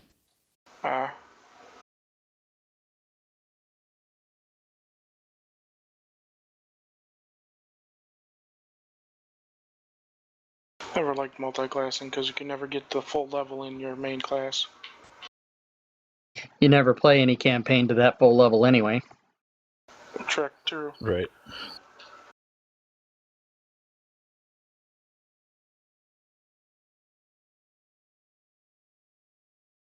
The highest character I have is level 7. Yep, that's the highest character I have right now, and that's the highest character I've ever been.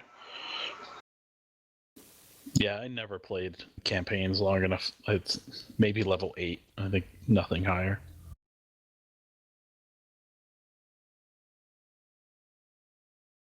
Those high levels are usually something like, like what Jeff is doing, or any kind of homebrew that just goes on and on and on. Mm-hmm. Yeah. Are you saying my game is tedious? Not at all. No.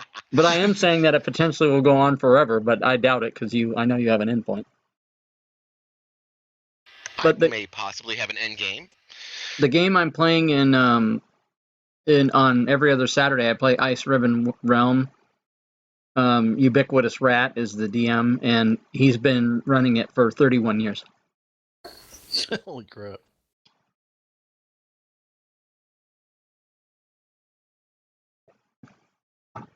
It's the Ice Ribbon Realm on my YouTube channel. That's the one it is.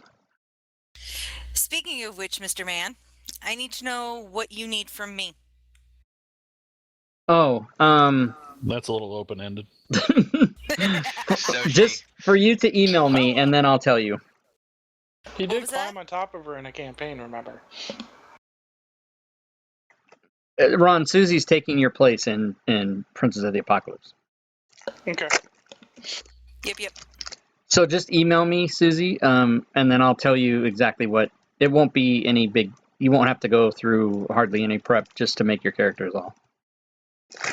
Okay, sounds good. But I need to put you on the list. Aha. Okay, can do.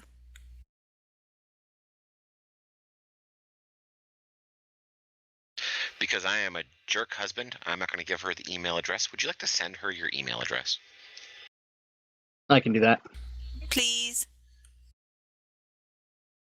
You can go to his website, and while you're there, look at his liver.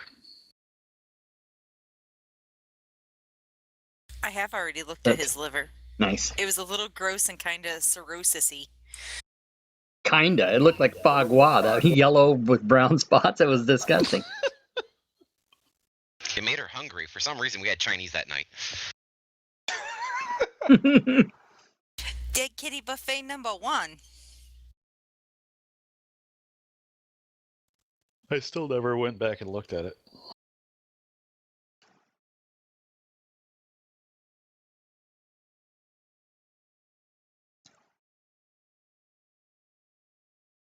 It was fun. I was watching the Twitch last night, and you guys were trying to work on that puzzle. And I was like, "Oh, I got to figure it out." And you put it up. I was like, "I didn't have it figured out." Yeah, don't even go there. No, just no.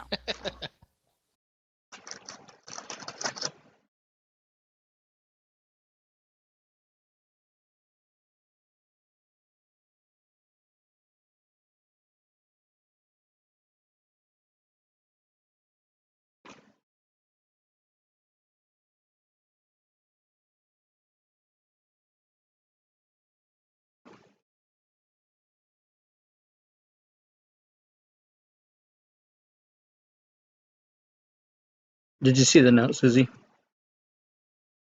Hold on.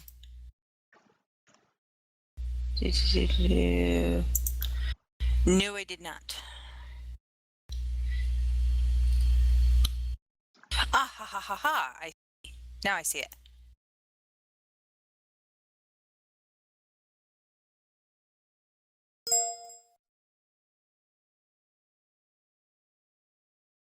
That's not correct.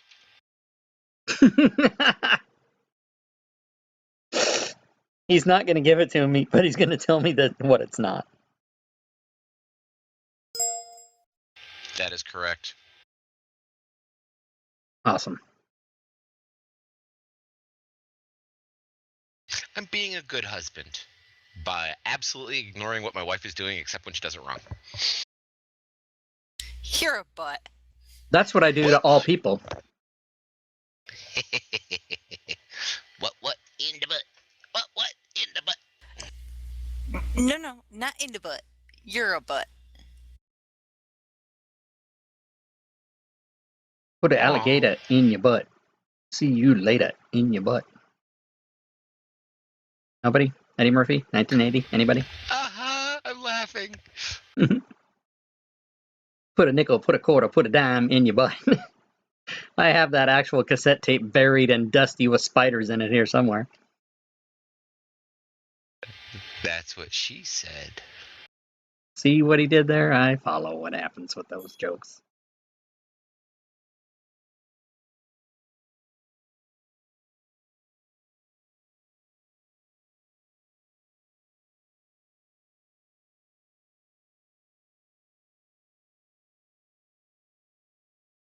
So, Susie, after the game, I will compose an email to you and tell you what the deets are.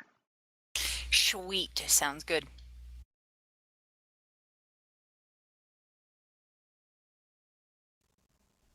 So 400 feet from the shore of this lake, you can see a rowboat. And there's a man in the rowboat. Huh. I wonder if he's is- the butcher, the baker, the candlestick maker. Apparently fishing, but he's not moving. And the thing that I was trying to find that I wanted to remind you of, which may or may not have any effect here, is the following. When you got your card reading with Madame Eva, she told you to look for a Vistani child to hurry because the child's life was in danger, and that the child, you would find her at the lake. And you get the sense that this may be what she's talking about.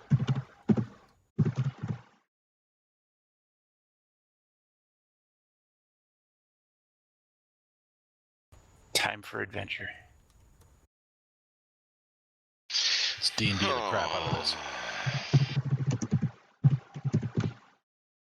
However, she did mention, so just one more thing, she did mention that this person that you're looking for is Strahd's enemy. And Strahd's enemy has to be present with you when you finally confront Strahd.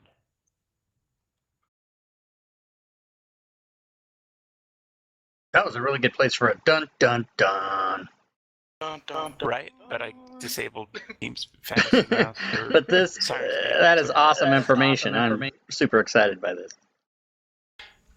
Yes.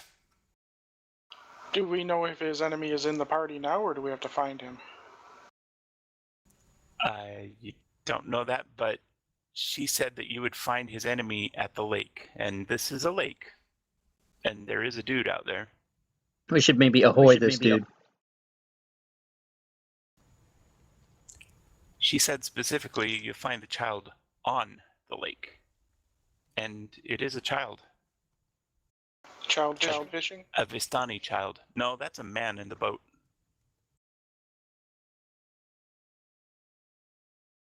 Where's the child? You don't see a child. My guess is in the boat. You see a man in a boat. I'm gonna start swimming. It's a rowboat. It's about 400 feet offshore. Do you want me to transform into something you can swim on? Because you have heavy armor. You could try to yell at him. If I sink, I have water breathing. Oh, that's right, I gave you guys water breathing, I forgot. Yeah, let's try to yell at him, I guess. He's 400 feet away, you said? 400 feet, yeah. And Yeah, sound yeah. travel pretty well across the water. Yeah, we'll try to get him to row over. Okay, so you head down to the shore by the rowboats that are still there. Like I said, there's 2 rowboats that are still there. Oh, 3 rowboats. And the 4th boat is out in the middle of the lake. But try as you might, no matter what you do, doesn't get his attention.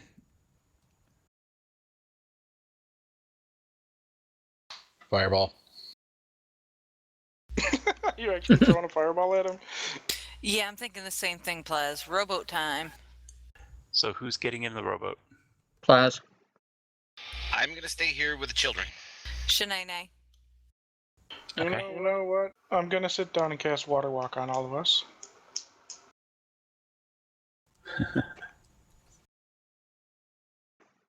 Screw rowboats. How long does that last, a water walk? That lasts for 1 hour.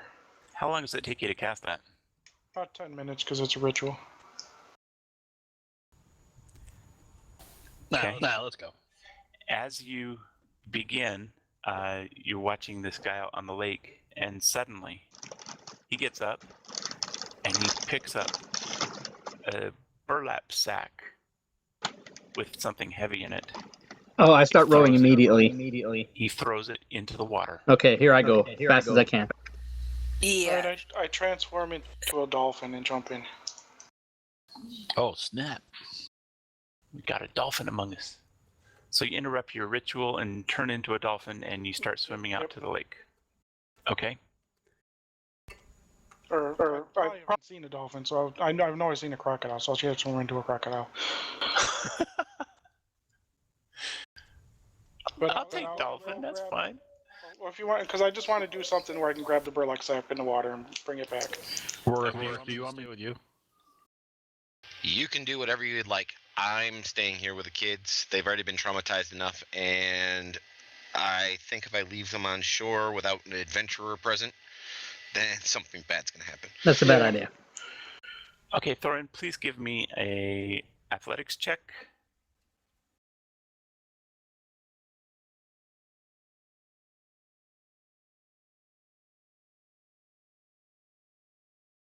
If I can grab the damn thing without moving my character sheet, sure. There we go.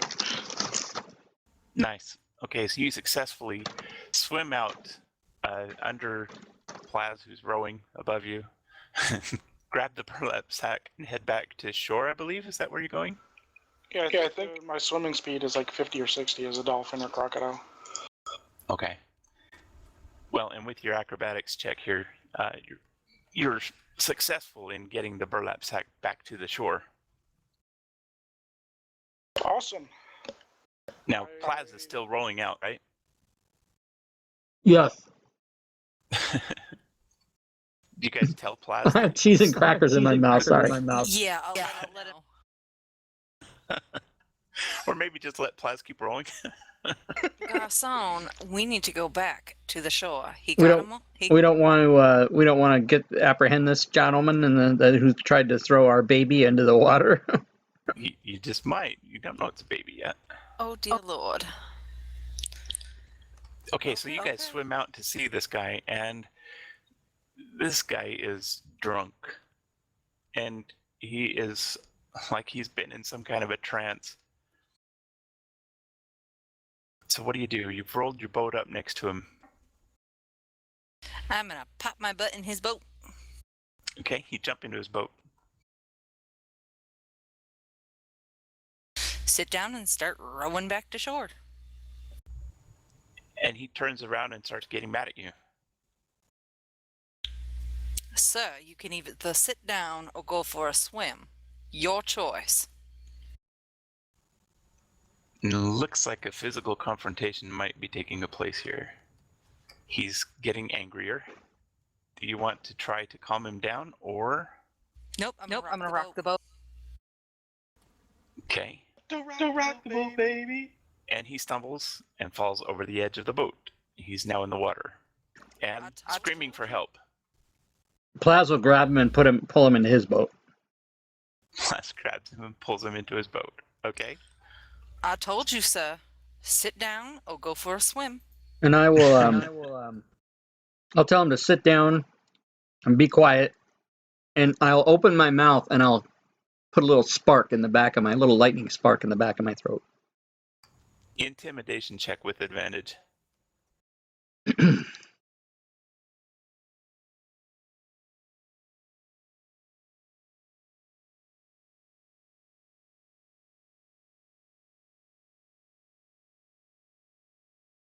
Nice.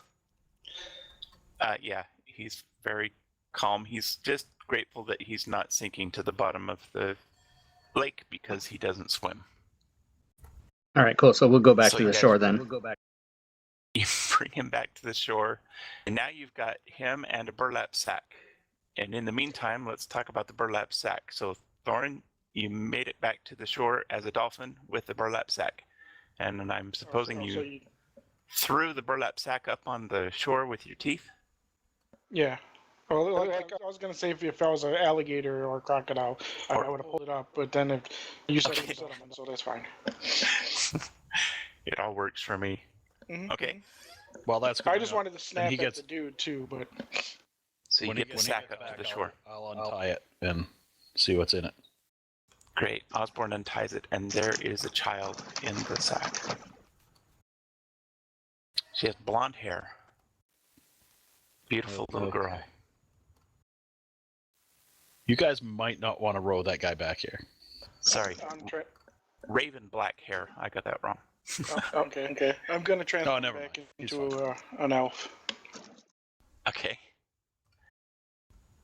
And she's unconscious. I'm going to attend to her, see if roll a medicine check to see if she's okay. I'll lay on hands. Okay, I Plaz. don't think you're back yet.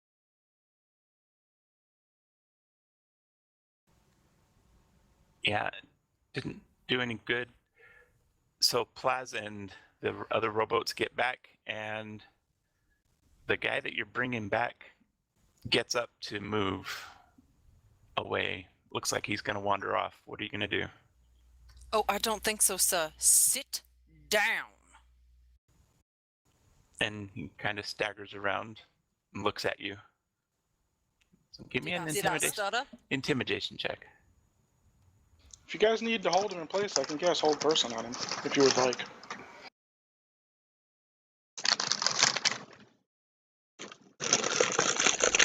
Okay, so he kind of stands around like, But he's not really listening to you much.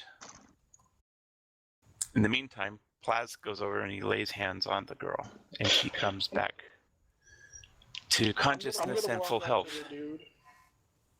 Okay, you're watching over him? No, I'm going to walk over to him, slap him across the face, and say, "What were you thinking? Why would you throw a child into the water to drown? Especially in a burlap sack." And he starts mumbling something about a reward. What kind of reward would you offer to kill the child? And he kind of stumbles around. He's still drunk, but his mumblings, his mumblings lead you to believe that he was trying to sacrifice the little girl to the lake. I just grab him and push him down on the ground and say, and walk over to the girl. She's okay. Okay, and he starts mumbling now about how the Vistani are lucky.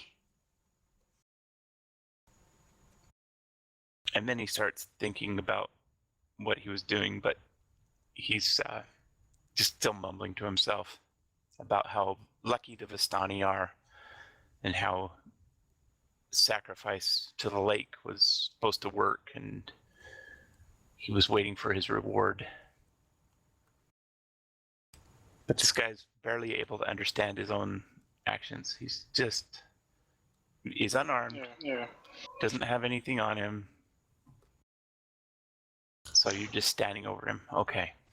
So the little girl comes back to life, and she's here. She says her name is Arabelle, and she doesn't remember much about what happened to her, but she was taken away from her family, and she demands to be taken back to her family's camp. Who is this man, little girl? And what is your name? She says her name is Arabelle. And she has no idea who this guy is. I'm sorry, go ahead. Oh, I'm just saying, I don't say it so roughly. I was trying to be more gentle with her, but I'm just mad at the dude. No problem. So she explains that she doesn't know who the guy is. She has no idea.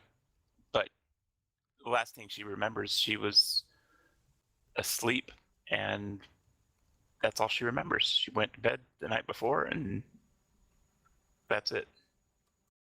Did she say what her name was? Yes, Arabelle. 3 fucking Arabelle. times. And where are Jesus. you from, Arabelle?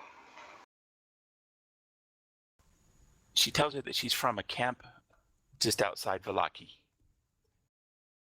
Her family lives there.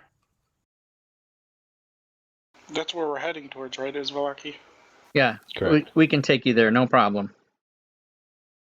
What do should you we wanna do with this drunk dude? fool? Maybe bring him along and turn him into the... How big is the sack? It's big enough to hold a child in it. She's about 8 years old. Never mind. Well, let's put it over his head at least. Okay. Yeah, we'll march him back to the town of Vallaki with the little girl and see if we can find her family. Okay. And then maybe we can learn more about Rourke, either... you still got those clamps or The manacles? Oh, my bands? Yeah. Aye. What about them? Put throw him 'em on this on 'em. dude. Aye. I'll throw my bands on him. Say the command word. Actually, I'll walk over and I'll touch him with them and say the command word. And your bands slap on his wrists. Sorry, Rob. What were you saying? No, I was just saying if we get the girl back there, then we can maybe find out. I mean, I think it's obvious. Unless there's other people on the lake, this girl is Strahd's enemy. I highly doubt it's the drunkard. But it could be. No, you were told to find a child of the Vistani, and you would find her on the lake. Oh, okay, so it's definitely this girl then. Pretty good reasoning, yeah. So let's go march her back to Vallaki and see what we can get. Yeah, and I'm going to say to the guy as he slaps the bands on him, this is your reward. Burn. Sorry. Okay, so as you... Just a second.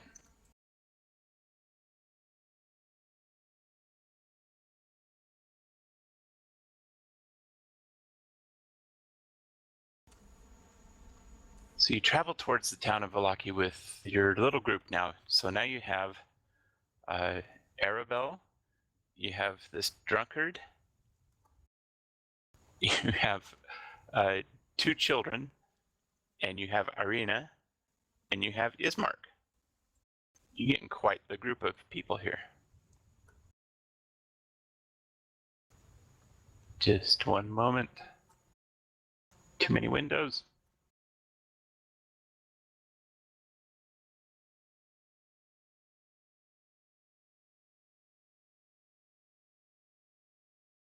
And I'm not finding the one I wanted. Hang on. Closing stuff down. Just a second. Sorry.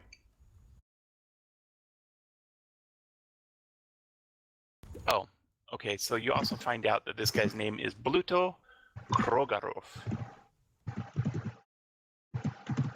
And his story is that he was trying to catch fish and thought that basically throwing one of the Vistani in the lake would help him to catch more fish. And that's the story you get as you travel. You travel a bit further down the road and you start to come up towards the town of Vallaki.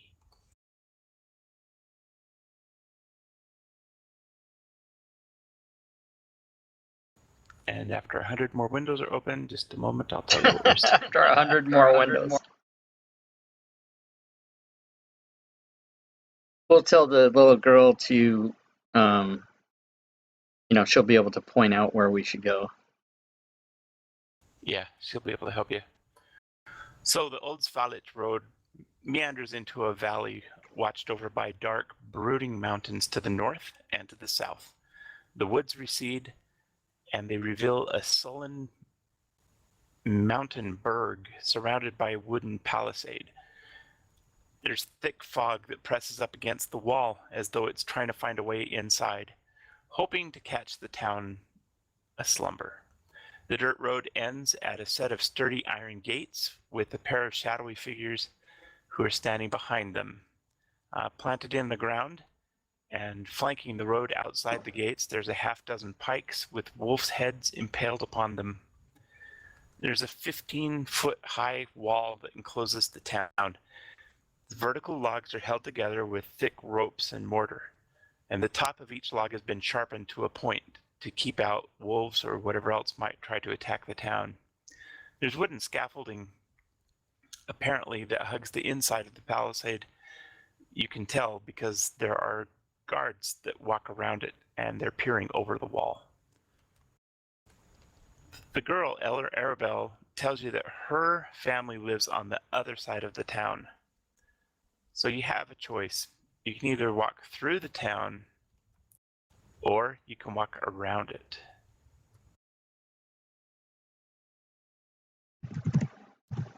Isn't She this says where we're supposed to be going? Sorry, say that again. she said to walk around it, or you're saying that as DM? I'm telling you that that's your choice. She says that her family lives on the other side of the town, not in the town itself, but on the other side of the town. Yeah, because she said she lived outskirts of the town around. So should we go around then? Yeah, so a couple of things going on here. First of all, the original plan of Ismark and Irina was to get to the town of Valaki. The father, Donovich, said you should take her all the way to the next town. Krezk, I'm sorry, just suddenly forgot the name of it. So there's two possibilities there. Either Irina and Ismark end up in Valaki, or they end up in the next town over. The little girl, she says that she needs to get back to her camp, and she's pretty adamant about wanting to get back there. And so you can... Well, either way, we have to go to Valaki, right? Or you can go around it. So the area is open, and there is a way around it, and she says there are paths that will help you. Oh, because I'm just seeing a lot of trees. I don't see a way around. Yeah, so I'm going to open up another map for you in just a minute. I just need to know kind of what you're thinking doing. Do we have any reason to believe it's that we shouldn't go into the town? The guards look a little bit menacing. The girl wants to get back home as soon as possible, and she's telling you to go around the town. Oh, I guess I was missing that part. That's okay. I just gave you that information just now. I don't know if that worked, but I tried to share the notes. Did you guys get that? It showed up. Okay. So those are the notes that or the clues that we had earlier.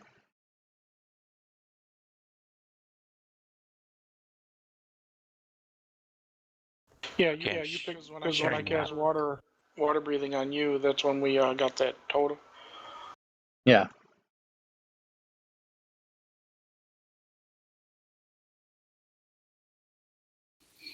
If the girl's suggesting that it's quicker to go around, then I'm fine with that. No, I think she just wants to go to her town, so that's why she wants to go around. She's suggesting that you take the road, you just follow the wall to the south, that you don't go into town. But you're welcome to go in the town if that's what you want to do. You have to choose. Well, we could take the girl and then come back. Yes, you can do that. Take her to her camp. Yeah, that's what you want to do. Yeah, we take her there first. Do Irina and Ismark have any suggestion or preference? Nope, they're willing to follow whatever you're going to do. You're damn right there. Okay, so she's on the far side of this town. She knows paths to go around the town, which that probably wouldn't be a bad thing. Do the guards see us? Are we like... Yes. You have been spotted. They know you're there. They don't think that's going to be weird, us kind of veering off. Oh, if they've spotted us, in that case, then we may as well just go ahead and approach. They're used to the Vistani, so whatever.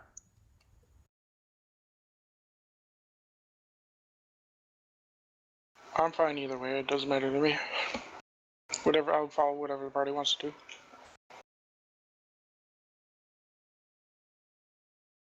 Well, I would like to get my bands back. Yeah, we got to. So why don't we turn this guy over to them and go from there? Yeah, let's turn him over to the guards. Maybe they can bring him to the authorities. Okay. Aren't they the authority? So you step up to the wall and call a guard. Yep. Oi, guard! Okay, so one of the guards comes down, says, "What's your problem?" I motion applause. Is anyone else? Is anyone else thinking of the scene, the French guy in the? From Monty Python? Yes. Oh God. From Holy Grail? Yeah. Yeah. Yes.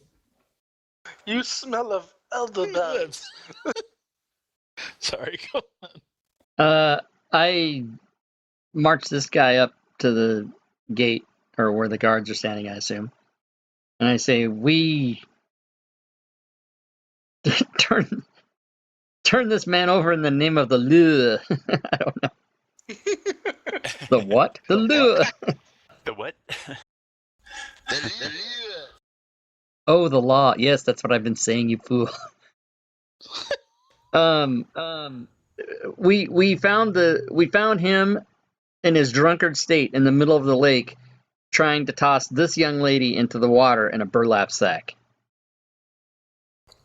And he asks the girl if it's true, and she says yes. And so he immediately calls in another guard, and they drag this guy back in to the town. Ran word to retrieve my Banzabolero. It's still afternoon. You still have time to do what you need to do. And I holler to the guy, "Welcome to your reward."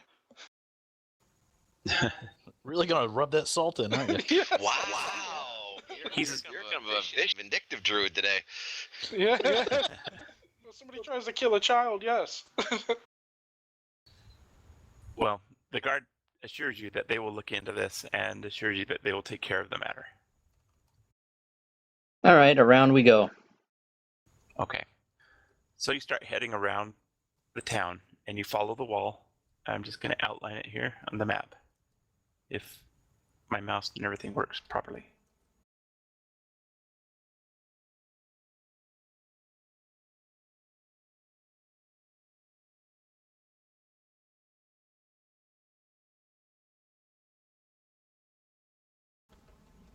As you get, about a quarter of a mile through, around the wall, you find a path, and you start following that path, and she tells you that that's how to get to her family.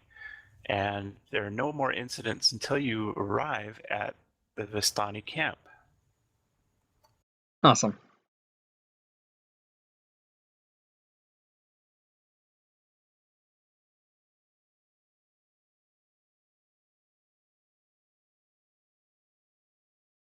So you follow the path, and you get to the Vistani camp. Just a moment, I'll give you some more information.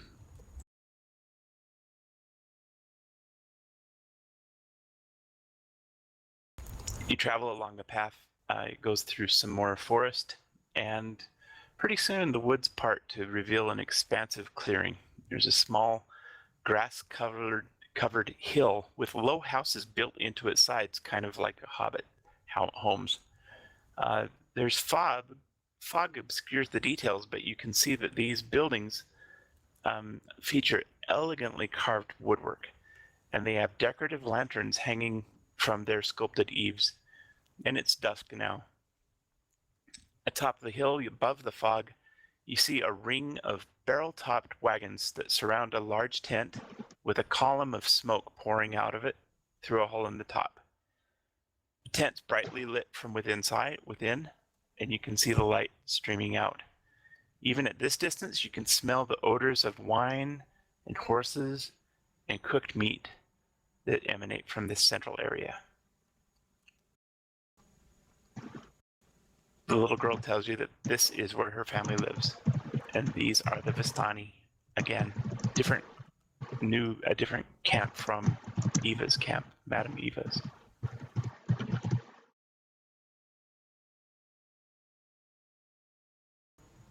So let's roleplay a little bit. She takes you to her home, and her father comes out to see what's going on. And as soon as he sees Arabelle, he rushes over and grabs her and takes her from you and demands to know what you're doing with his daughter. Sir, we found her out on the lake in a burlap sack getting ready to be tossed over by some drunkard. Yes, we took the drunkard to the guards. He looks at Shanae and scowls. Perhaps he has not seen a drow before, perhaps he has, but he scowls.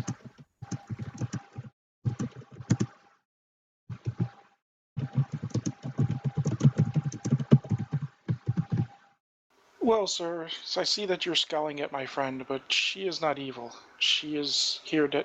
She just saved your daughter from some guy trying to murder her. And he grunts. And he says, "Is this true?" And his daughter kind of shakes in his arm, and she looks up at him. She's obviously a little bit afraid of him. She says, "Yes, Papa, this is what happened. These people saved me." And the father relaxes a little bit, and he says, "Forgive me." He says, "We've been through a lot here. Come inside, let's talk some more." And he invites you inside his tent. I'll go inside.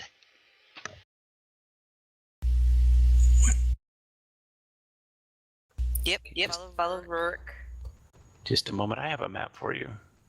I'm a horrible and terrible adventurer. I am leaving 2 poor children outside of a gypsy wagon in a gypsy camp, unattended. No, they have Irina and Ismark. Oh, that's right. I keep forgetting about those 2. Plus, any fate they have now is better than becoming pie.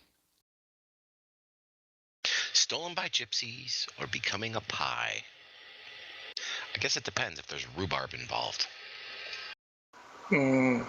Rhubarb.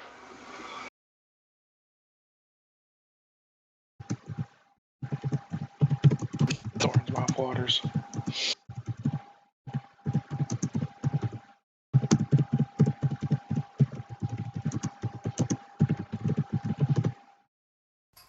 Just a moment, working on the map.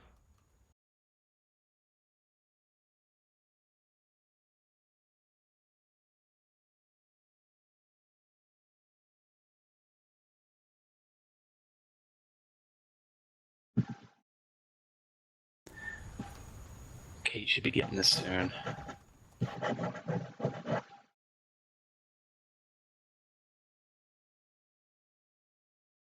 Whoa, major runtime errors, network warning. I got the map, actually. Good. There it's done. Because my console just came up and wow. Errors all over the place.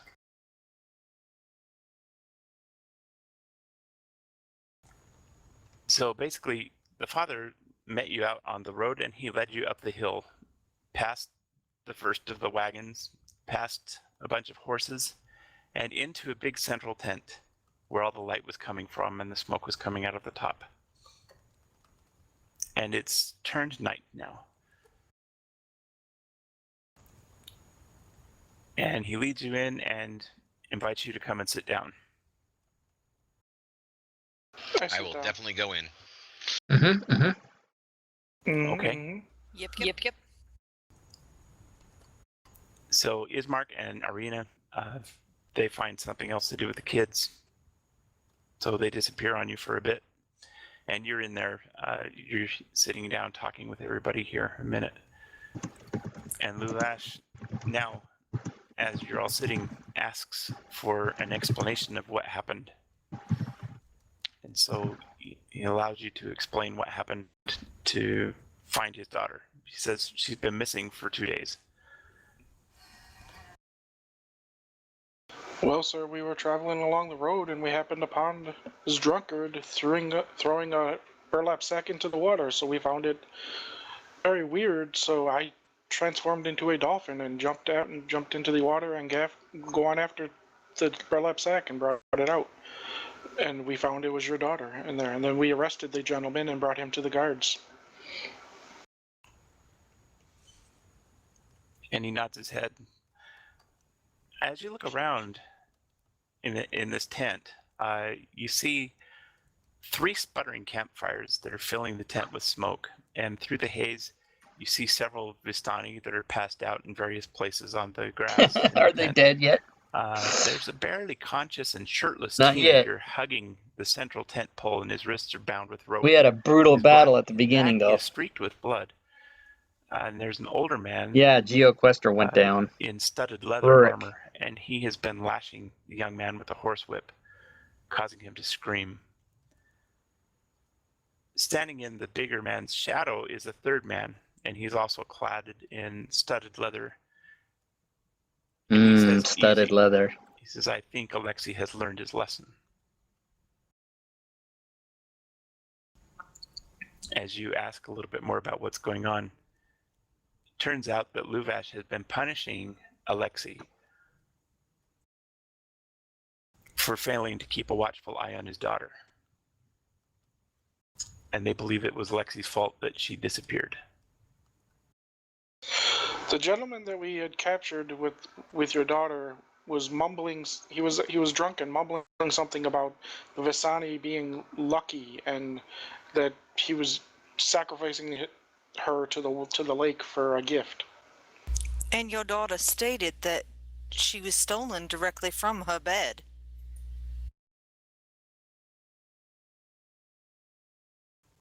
Luvash is not very happy. Everyone in the camp apparently was drunk, and no one remembers having seen or heard anything strange. And so Luvash, he's been determined to find her, and they've been looking and looking and looking.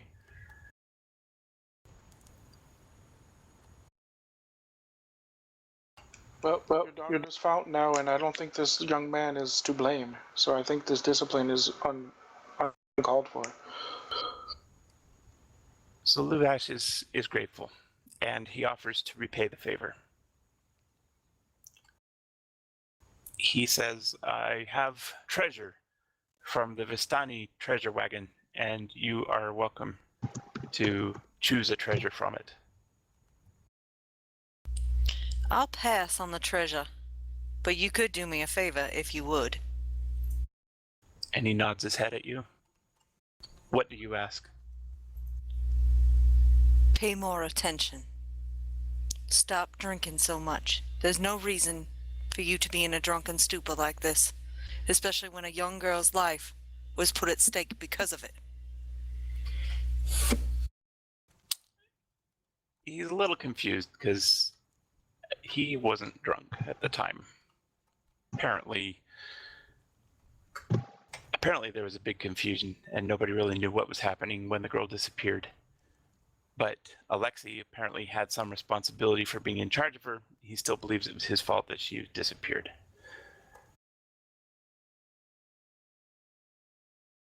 Plaz will put his hand on top of Alexei's shoulder and say, "We all make mistakes in life." Bing. Land hands 1 point. Oh, nice.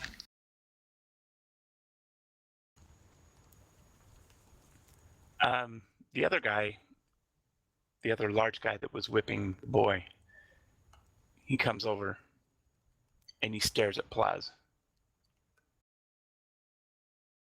And he says, "You have something that doesn't belong to you."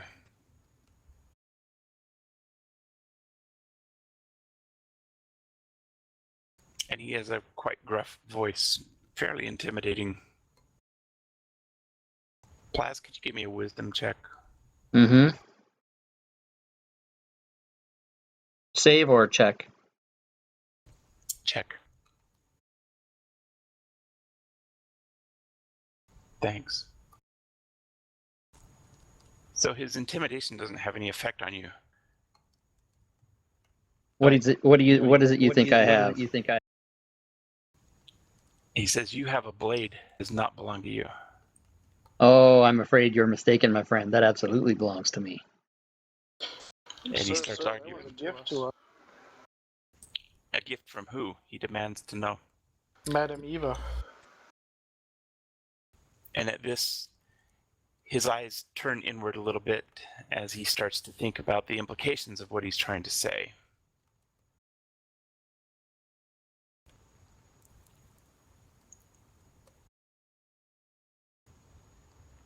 And he leaves, exits the tent, has nothing more to say.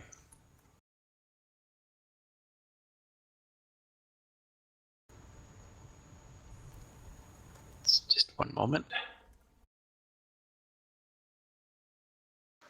I'm going to the father and say, I don't really need a reward, but I would like a place to sleep and get comfortable. I'll take an ale. He says, you may sleep here for the night. I'll find my accommodations elsewhere, thank you. As you continue your discussions, you notice that an elf enters into the tent. He's not a normal elf. He looks kind of like a wood elf, but he has dark skin and dark hair. Not quite like Shanane's, but dark brown. Much darker than a normal wood elf would. Would he be half elven? No, he doesn't appear to be half elven at all. He's just a very, very dark wood elf. And he comes and sits down next to you at the fire. Meanwhile, Luvash has taken his daughter back to their wagon, and they are off to sleep or whatever they're going to do. So he's taken her back away. I think a mug of ale and some sleep sounds good. Okay. Anybody want to talk to the elf?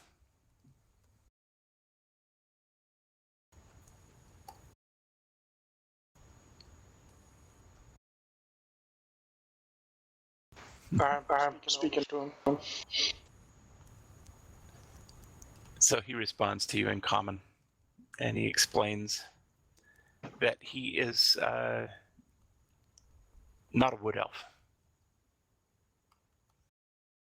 He says he's a dusk elf.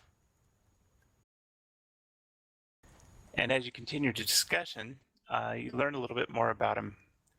He explains that the dusk elves reside in these homes around the hill, and they are mostly self-sufficient. They deal a little bit with the Vistani, their friends. They come and go as they please, and they've been out looking lately all day for Arabelle. In fact, they're all skilled trackers, and many of them have been away. Many of them were away from the area when you guys arrived, and they're just now starting to come back into the camp. Well, we found her for you.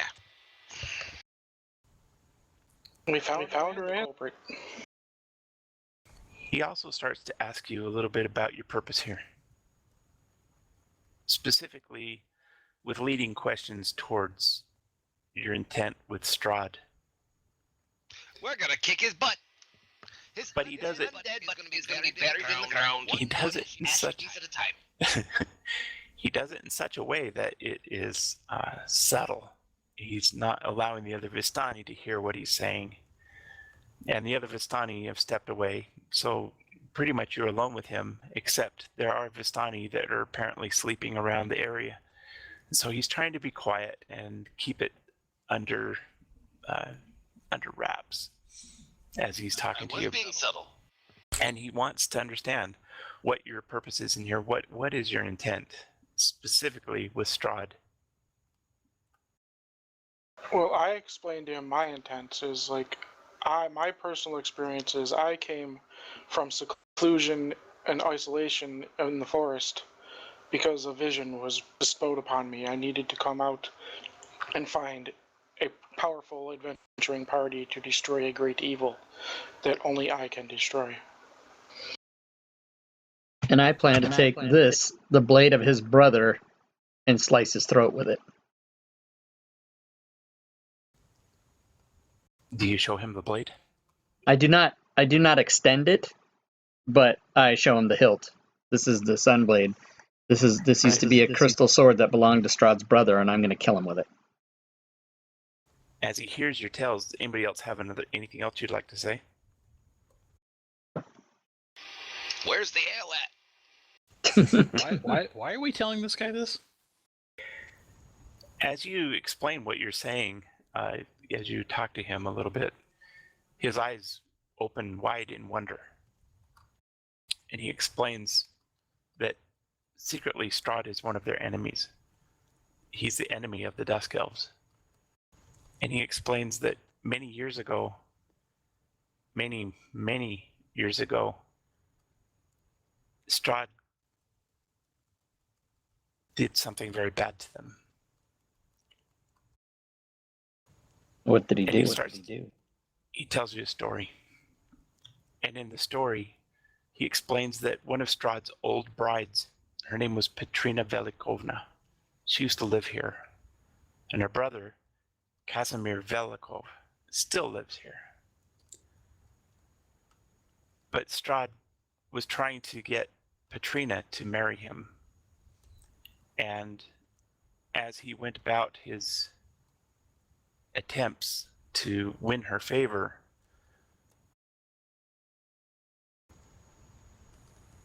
the Dusk Elves noticed what was going on. And just 1 second, I'm looking for one more detail before I tell you.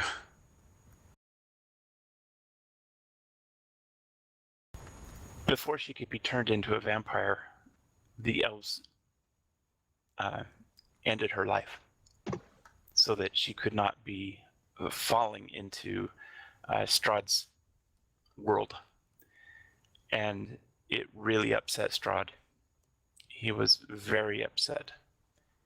He had all of the female Dusk Elves put to death, and this is about 4 centuries ago, as a punishment for Petrina's murder. And so there are no women or children among the Dusk Elves.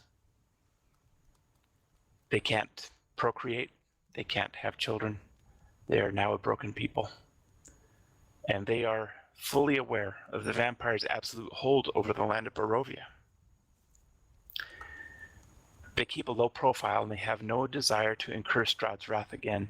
However, he warns you against the Vistani.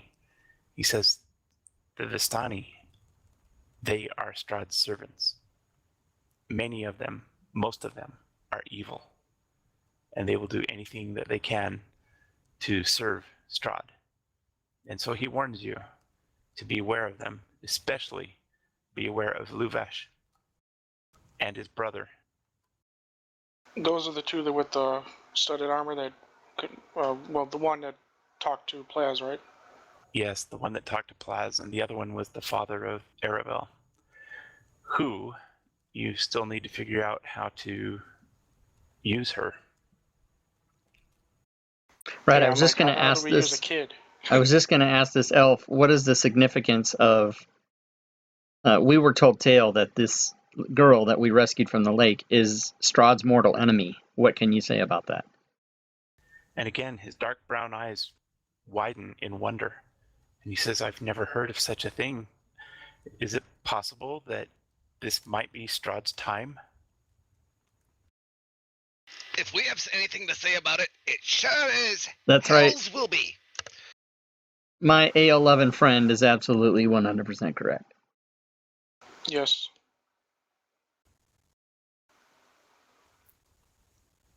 He invites you to come and stay in one of his homes. Stay in the Dusk Elf home if you don't want to stay here with the Vistani. If anything, Okie dokie. if I am unable to destroy Strahd, my deity will. Death. She is the goddess of nature and life, and Strahd is of undeath and not of nature, and he's an abomination. He nods in wonder. He's amazed that this group of you is here. You're maybe here. We came through some kind of portal. Truly, and he asks for more explanation. What do you mean? We were brought here by a mysterious mist against our will. And once we arrived, we knew that the evil Strahd was the mastermind of all that is trouble here, and we must rid him. And we would ask you to join us. Ah, and he nods his head. He understands that about the mists. He says the mists have brought many adventurers here. But he tells you that in the past, those mists have always brought adventurers for Strahd's enjoyment, for his pleasure, for his entertainment. We will I not give be him entertainment with a pike shoved clean up his nose. Well, he gives you another My warning. dwarf friend is And he gives you another warning. He tells you Strahd knows you're here. And he is watching you. He knows he's here. He's watching you all the time. and I'm He asks, he asks you another question about Arena. What her role is in all of this. And Ismark. And the two children. We do not know. They're plot devices that brought us this far. I mean,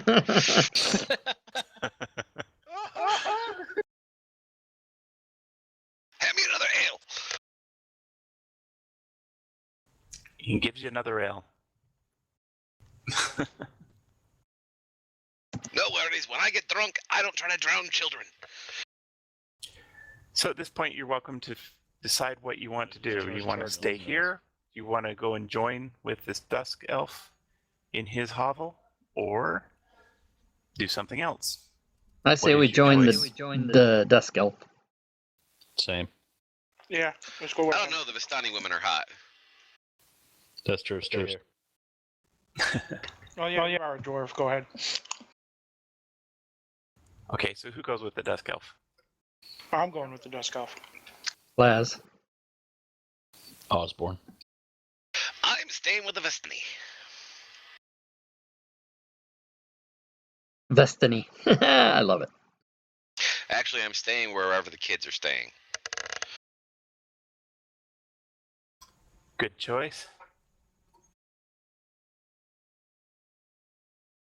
After all, we Yeah, don't leave these- NPCs to guard the children. Because Yeah. then the plot devices become further plot devices. I learned that in my other campaign. Ah, yes. Okay. We left the kids with a group of people, and then the people who murdered one of the kids, and the other kid is on a vengeance quest to kill us now. Okay. So those of you who are going with the Dusk Elf, he leads you to one of the hovels, and you're able to have a good night's sleep and a long rest. Awesome. Those of you who are staying in the Vistani tent, Where's Shanae staying? Because she never said. She had walked out early, so I don't know. Probably somewhere in the wilderness. Shinani, where are you? Well, I am on the very edge of the outer circle. I've set up my little camp there. I'm as far away from the Vistani as I can get and still remain in safety. Okay. I'm going to put your tokens on the map and move you to where you are. just for theatrics, I'm going to transform into like a kitty cat and curl up on the floor and go to sleep. You take your long rest that way. Mm-hmm. I would suppose your animal form would dissipate at the end of your long rest. Yep. Well, it lasts like I think an hour or two. That's cute. Okay.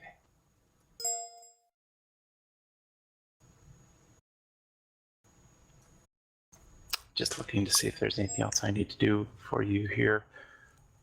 Nope. Okay, so you have a long rest, and in the morning, you waken up and everything is okay. You still have Ismark and Arena are still around.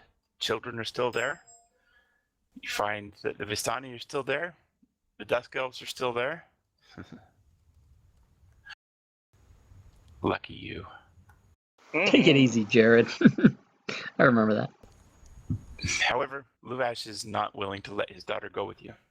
Are you going to give us the long rest? Yes, I am. As soon as I find the right window. Takes forever. I would have all my spells back. Thank you, sir. You all get a long rest. Hooray! Yeah, we do. How come Rorik and Plaz didn't heal? Oh, yeah, question. they don't heal from that. That's right. It's only magical. I need some berries. You guys want some good berries? I have 10. And I'm going to summon 10 more. Yeah, berries. Yeah. It's good breakfast for you guys. I suppose I must eat a berry. You should have breakfast. Yes. So as you get ready to pack up or whatever it is you're going to do next, Luvash shows up. And perhaps you ask him about the possibility of taking Arabelle with you, but he says absolutely not.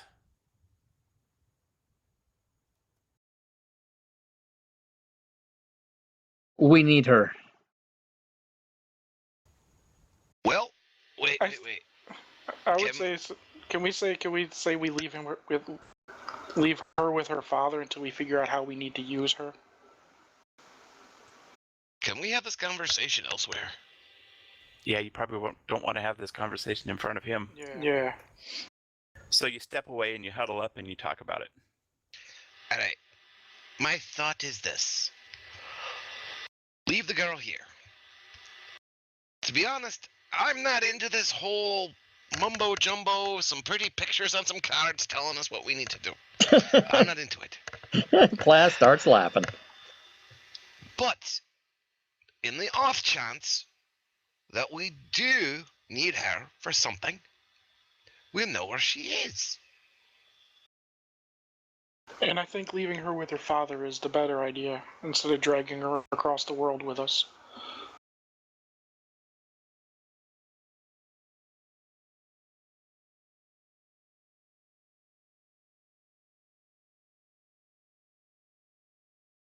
Okay?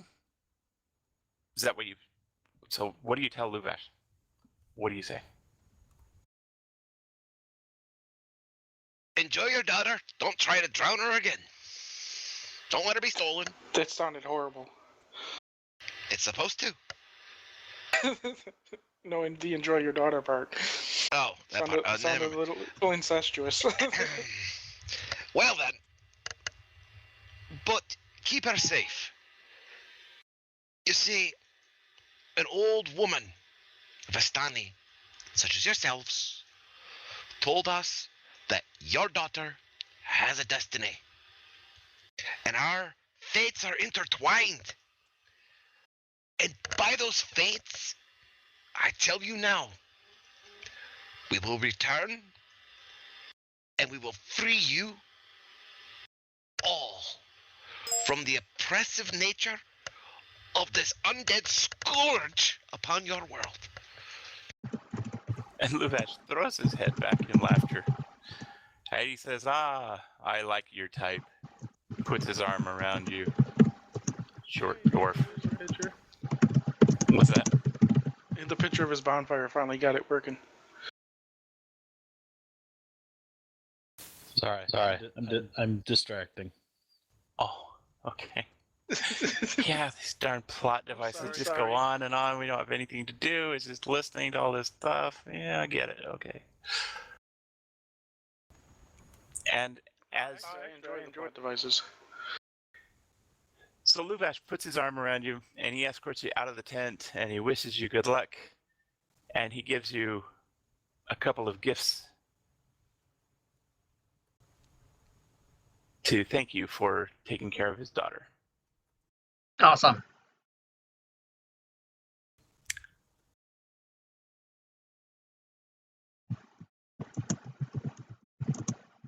He gives you an ornate potion. This potion is in a beautiful vial. And if you read the description on it, it's a red bubbly potion. And he gives you a jewelry box.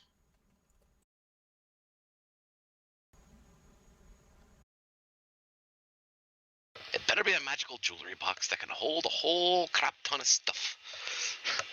It's just a treasure, but it's a pretty nice one. Just a jewelry box. I'm beginning to feel like a dragon. You know that, right? It's like we have a horde of random jewelry beginning to just call us sales.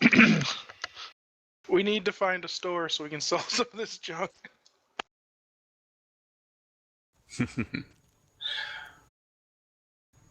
All right. So, does Irina and Ismark want to go back to the city, or what are we doing next? They're ready to follow you, but they'd like to get onto Krezk. Yes. Let's go to Krezk. Okay, let's go to Krezk. Onwards and what? Are we bringing those 2 kids with us, or are we going to drop them off at Vistani? We are bringing with us. I feel like that's a bad idea, but okay. The worst that happens is these kids die. Whatever. Well, basically, Irina and Ismark think that Krezk, and the father thought Krezk was going to be safe enough for Irina and Ismark to do their thing. Then Freak and Myrtle will be safe there too. Yeah, I don't want to leave them here. Yeah, I don't want to leave them anywhere close to where their parents are willing to sell them for a pie. True. It did smell delicious. The kids or the pies? Yes. I refuse to leave them with these Vistani.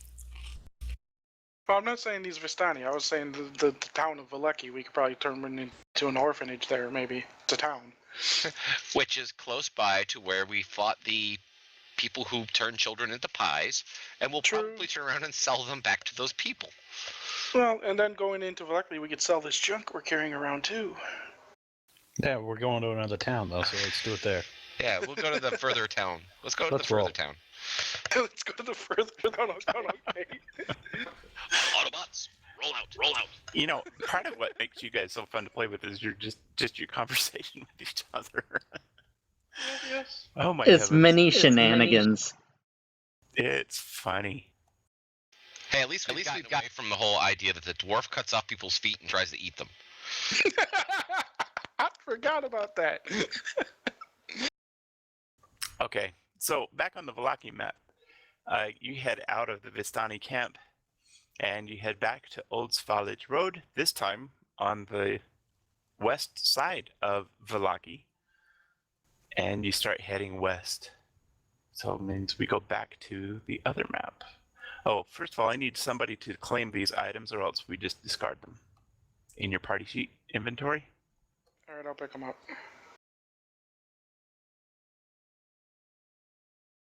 At what point do we know anything about that potion? Probably when we can taste test it, or we can sleep with it. Unless somebody has the FI spell. I'll taste it. It tastes very, very sweet. So not sweet, but very sweet. I see what you did there. Right. Mm-hmm. Huh. Interesting. Like, have you ever had something that tastes so sweet that it's almost sickening sweet? Yes. As I said, Shanae's hip sway. Did you just give diabetes? Yes. Diabetes. It's called Wilfred Brimley. Diabetes. But he can't identify what the potion is from tasting it, huh? No. Who, Wilfred? Right? He doesn't have that power. Never mind. It's saccharin, it's poison. Okay. All right, so we're going to go Alright, just proceed. never mind. Yes. Okay, so back on... I'll share it with you guys again. Moving right along. From the Muppets movie. Da-da-da, da-da-da. Moving right Thank you. along. Get out of my head. I was just singing the whole song. Just hoping you get that other song out of your head, you know. Now it's You a remember. combination, which is even better. You remember that other song? It's that rap song, get out the way, get out the way, Oh God. B-word, get out the way. But now put loose and fancy free. Moving right along, get out the way, get out the way. Moving right along. Yeah. Okay, so Plaz, are you still leading the group? Yeah. You've done pretty good so far at keeping everybody away from random encounters. Does that mean you'd like a D20? Yes. I thought Please. those were sanity rolls. No. Plaz isn't going insane, not quite yet. Okay. So you come up to a river. Which map are we on now? So I just shared it with everybody again. This is the map of Barovia. While we walk along, I am whittling a whistle for the children.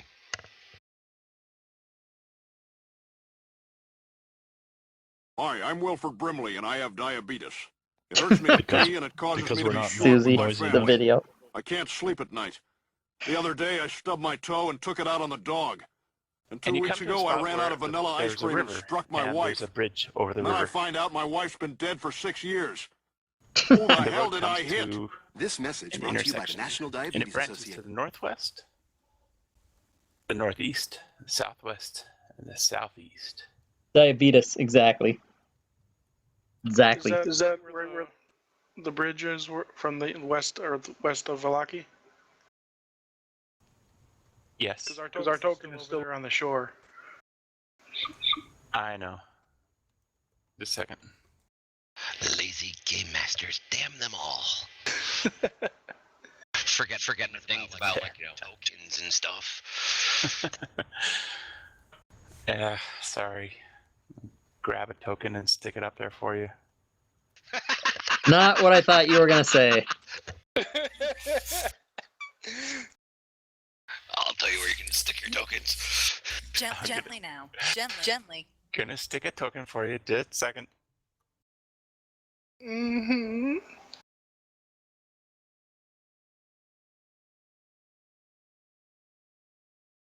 I need you. How far are we from leveling anyway? Oh, I don't have any token. Okay. Forget. Oh my god, we need 4,500. I was trying to find my little wagon token, but you don't actually have a wagon. You're all on foot.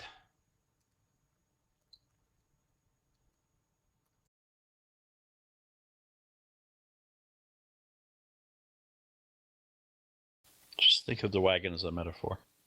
There's a nice big character. Oh my god, a giant has come to kill us. I'm just going to use it to show you where you are.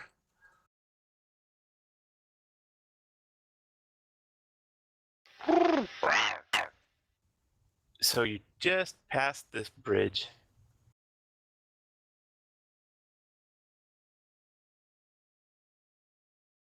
So the answer is African swallow, right? Yes.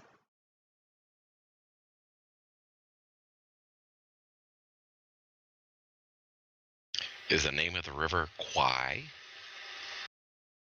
No, it's Quite Luna you ask. River.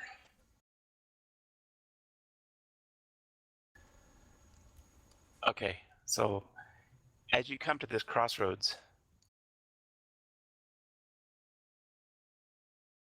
you can see that it branches off to the northwest, northeast, southwest, southeast. Lower half of a snapped wooden signpost thrusts up at an angle near the eastern elbow of the intersection. The top half of the sign, featuring arms pointing in 4 directions, lies in the weeds nearby. I'll go pick What it would you- up and take a look. Okay, so you pick it up and you've got the top half of a signpost and it has directions going 4 different ways. Why is my One fantasy says grounds locked Oaks up? What the Valley hell? Road. One of them says Vallaki, and one of them says Krezk. I'm going to point the one that says the directional arrow that says Vallaki at Vallaki and see which way points to Krezk. Yeah, it's easy to do. And as you put it back on the broken post, all of the wood splinters kind of line up, so it's pretty easy to see what's going on. The arms indicate that Krezk and the Solenka Pass go to the southwest, and Lake Baratok goes to the northwest. Valaki and Ravenloft go to the northeast, and Berez goes to the southeast.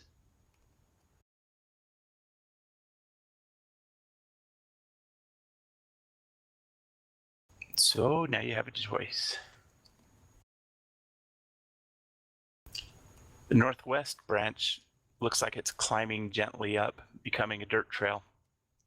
You can see that it turns into a dirt trail just a little bit to the north from where you are. The road to the south also turns into a dirt trail. You can see that it's turning into a dirt trail there as well. The southeast branch wends its way gently downward and follows the river into the valley.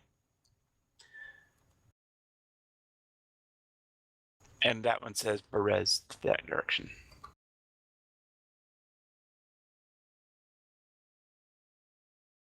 Krezk is that way.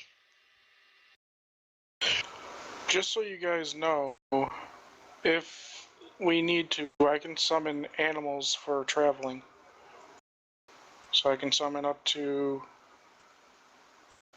one beast with challenge rating 1, or I'm sorry, challenge rating 2, 2 beasts of challenge rating 1, 4 beasts of challenge rating half, or 8 beasts of challenge rating 1/4, which would be riding horses.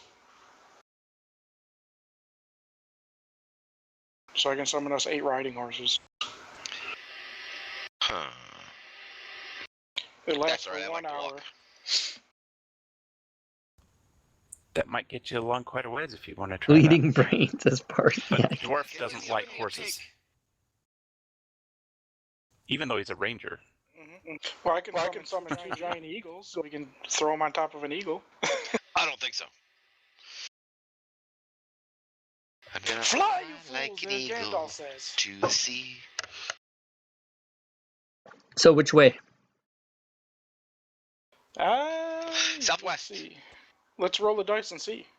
Southwest. Southwest. Isn't that where it Southwest. pointed? That's where it said, yeah. All right, let's do it. Okay, so you start heading southwest. Actually, let's all break up and go different ways. Yeah, that's a good idea. I wanted to roleplay it like Gandalf and like, this way smells better. Let's go this way. I'm just kind of obvious about this one. Sign says this way. We go this way. The air is less foul this way, right? Yes. I took the liberty. Okay. Thank you. Speaking of liberties, I will use my primeval awareness to sense random encounter. Nice, nice. And I mean, okay, you come up to another spot where there's another fork in the road. Is there a sign?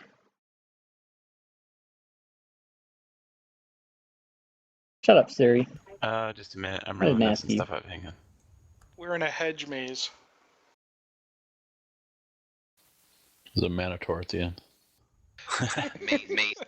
What game master would put a maze into something? Come on now. Nobody would ever do that. I don't know. Who would do Why would you do that? So yes, there is a sign there, and it says Argenvolstholt. Wow, that's a fun one to read. Go ahead and put it in the chat so I can read it. I love these names. They give me a shudder right up my spine. Makes me feel tingly in my warm places. Argenvolstholt.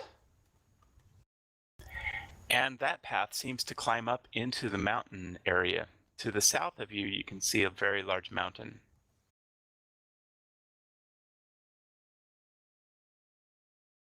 This sign says that, but it's not. That's it. There's no other word or wait. Does it point a certain direction? It just says Argenvolstholt. And point straight up. No, it's sitting along the side of the road, though. I mean, the sign is at the side of the road that branches off to the southwest. Okay, so we can assume that not going that way leads us the other way. Leads us to where we want to go. I would agree with that. Does Irina and Ismar have anything to say about which way we're going? No, they've apparently never been this far out of their town. People in Barovia don't travel much, as you might well imagine. Except for the Vistani. They travel quite a bit. So yes, Remind we will me, continue. The next Vistani I see, I'm going to trip them. We will continue to the Pacific Northwest. Okay. We're going to go visit Rob. Apparently we are. Hey, wait a minute. I live in Plasma Spokane, Trail, Barovia. Not D&D. Plus D20, please. Right. Thanks. You're rolling great. That's how I do. No random encounters. No extra experience for us. Yeah, so this whole stretch here of this old Violet Road has multiple branches in it. And you come to another place where there's more branches.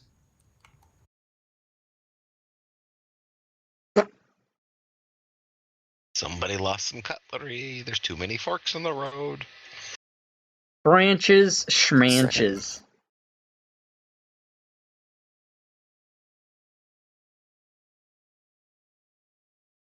Oh, good lord. Well. Jeez, there's enough forks there? I was just joking about some cutlery, but I guess I wasn't. No. Yes, okay, so let's see, there's a branch that heads south, and there's a signpost there that talks about it being Solenka Pass. We're going to skip that. Another branch heads west towards, it says it's a winery called the Wizard of Wines. And that dips south as it changes apparently into a gravel road. We'll let you see that in a minute too. That dips south as in it goes south, or as in the person is and he is south? Mm-hmm. Exactly. Thank you. The hell was that? So this weather-worn signpost next to the road, 3 arms of the sign point along the 3 branches of the road. The arm pointing north reads Krezk, and through the woods you can see an arching stone bridge spanning a river. The arm pointing east reads Valaki, and the road slopes up gradually in that direction. And the arm pointing southwest reads the Wizard of Wine, and the road slopes gently downward in that direction. We go to Krezk. We go to Krezk. Krezk. Across the bridge and to the north and in the west and stuff. Wine sounds interesting. It sounds good, but not right now. I want to get rid of these kids and these plot devices. Good luck. Step on the gas. You've got to make it through all the plot devices in order to reach your final goal, I'm afraid. I could have rushed us ahead with some horses, but no.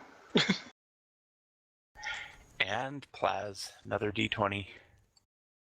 Oh, hey, it's getting higher. You better be careful. No random encounters. Man, you guys have been lucky here. Yep.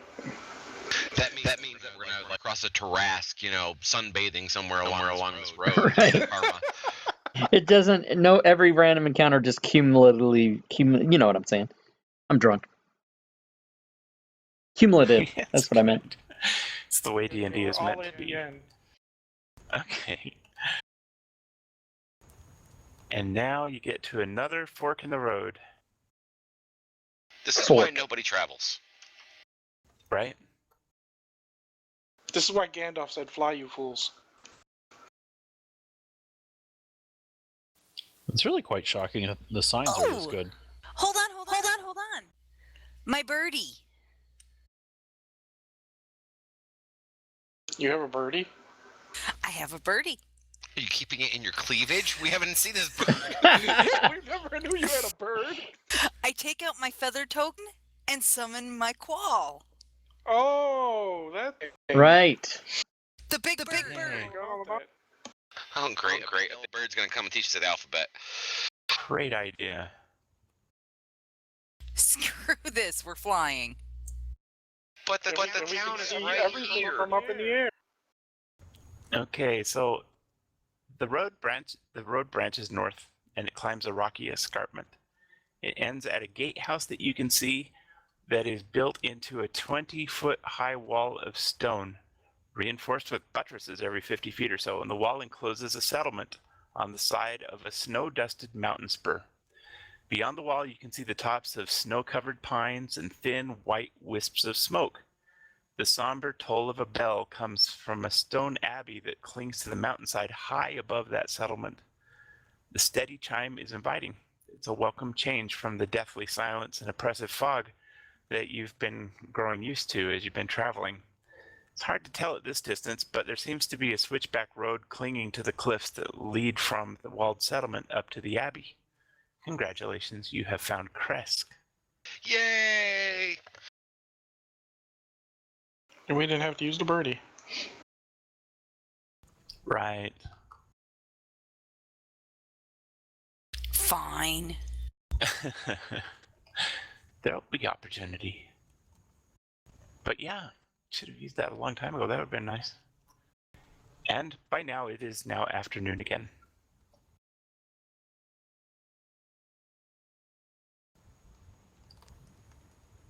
So let's see. So up in front of you, you see a big gatehouse. It's built into a wall.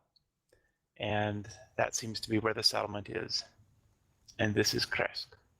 There's a sign that says Krezk. Okay, Irene. Yo, I've been yo, as Mark. yo, Here you go. morning See you side. later. Goodbye. Yo, yo. Seriously? No, I think we have to go into town, don't we? Listen As for you the climb sniff, up David. towards the town, the air grows Listen for colder the sniff. as you get closer and closer to Oh, the shit. snow-capped areas. You can tell that you've been rising in climate quite a bit. The 2 square towers with peaked roofs flank a stone archway into which there's set a 12-foot wall. A 12-foot tall iron-bound wooden doors. A pair of 12-foot iron-bound wooden doors. And carved into the arch above the doors is the name Krezk. The walls extend from the gatehouse about 20 feet high. And atop the parapet, you see 4 figures wearing fur hats and clutching spears, and they are watching you nervously. In each of the towers, you can see arrow slits. They're about 6 inches wide, 4 feet tall, and about a foot deep into the towers. There's also an open doorway that leads from an archer's post that you can see just beyond the top of the wall there.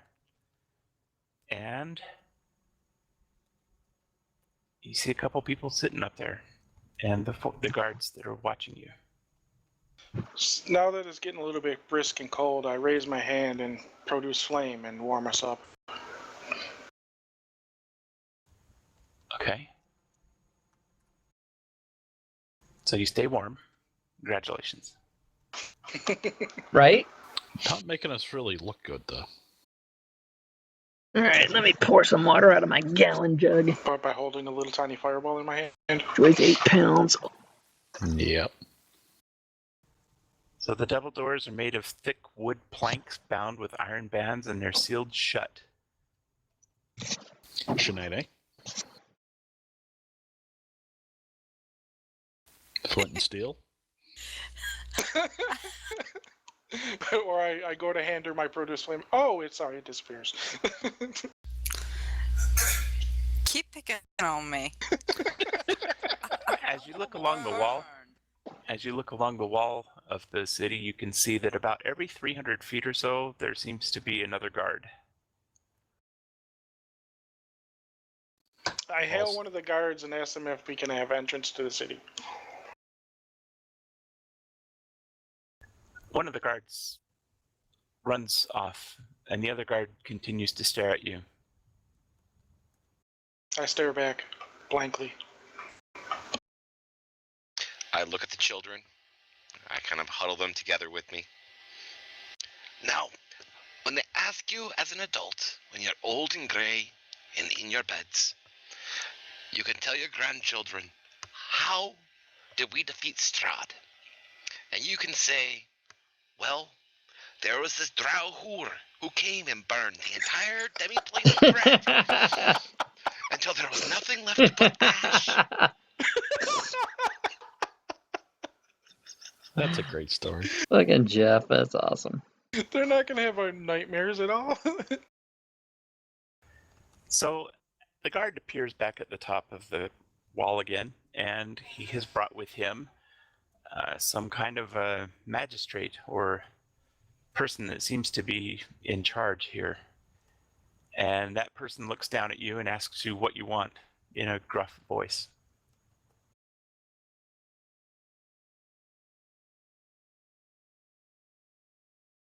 We want Nothing. entrance to the city, sir. We are weary travelers just looking for a place to rest. Let me have everybody roll an insight check.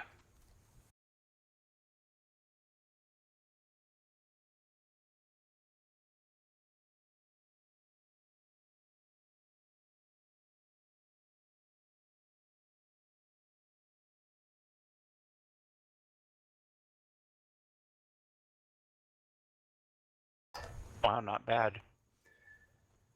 So you can tell that there's something wrong here and that this guy doesn't trust you yet.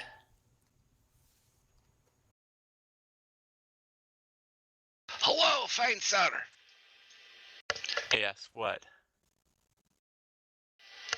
We are weary travelers. We've come from a very long way away. We have children and women amongst us. We seek refuge and respite within the walls of your city. We have orphans we saved and rescued. We would like to find them homes. He looks at you thoughtfully, and he nods his head. We And he bring says, you "Well, a gift of children let for him in." your pies. And the guards open the Fuck. doors. Ooh, And you're we got able in. to enter the city. Told you I'm a Yay. diplomat. That's it. Oh, while we were traveling, I would like to roll for my herbs. Forgot all about those. You really want to pick herbs in the demi-plane of dread? Seriously? Hell yeah. They're probably going to pick you. Okay, Thorin, I'll go ahead and let you roll 6 times on the herb list for the past hour that you've traveled. Herbalist. Oh, God. Did you see what happened when you said that? Herbalist. Uh-huh. Ha ha ha. Oh my god, John, that was the worst. That was the best laugh ever. I loved it. I don't think that's the right list, Thorin. I'm gonna go pull I'm that gonna go off the pull that video up. and Oh. make that my ringtone. Yeah, that's the wrong list.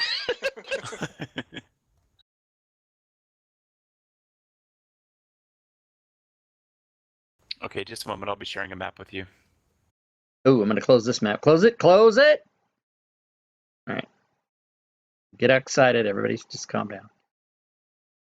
Now, do I know about all these? Okay, sure, yeah, channel of any divine health. Okay, that's the thing that adds to my thing, right? 3rd level divine magic makes you immune to, I'm immune to disease, okay. Divine sense. Divine smite. Whatever map you keep trying to share keeps going error. Yeah, I'm not sharing it yet. So those errors are kind of weird. I don't know where they're coming from right now. I've been getting them too. You can extend one spell. Oh, yeah, okay. Wait, do I have that on my... Yeah, divine smite, okay. Yeah, right there, okay. Extra attack, duh. Forgot about that for the first friggin' 3 attacks today. Fighting style, great weapon. Is that Okay, the... Do I sharing get coming a through. trinket? Move it? Show me the combat tracker. Put it right there. Make it bigger. Awesome. Go down. Sweet.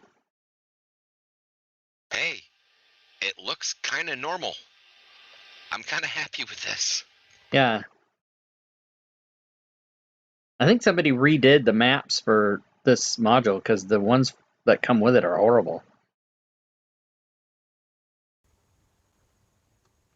But this one looks pretty good. Yeah. For the past several months, I've been looking for maps too, but this one looks pretty good. This is definitely a Mike Schley. Yeah. I think that's so awesome. You guys know all about those guys. Jeff, you do. That's just amazing to me. I have the Mike Schley pack for campaign cartographer. That's cool. Okay, just a second. I've tried to do these escarpment angles and shit, and I can't do them.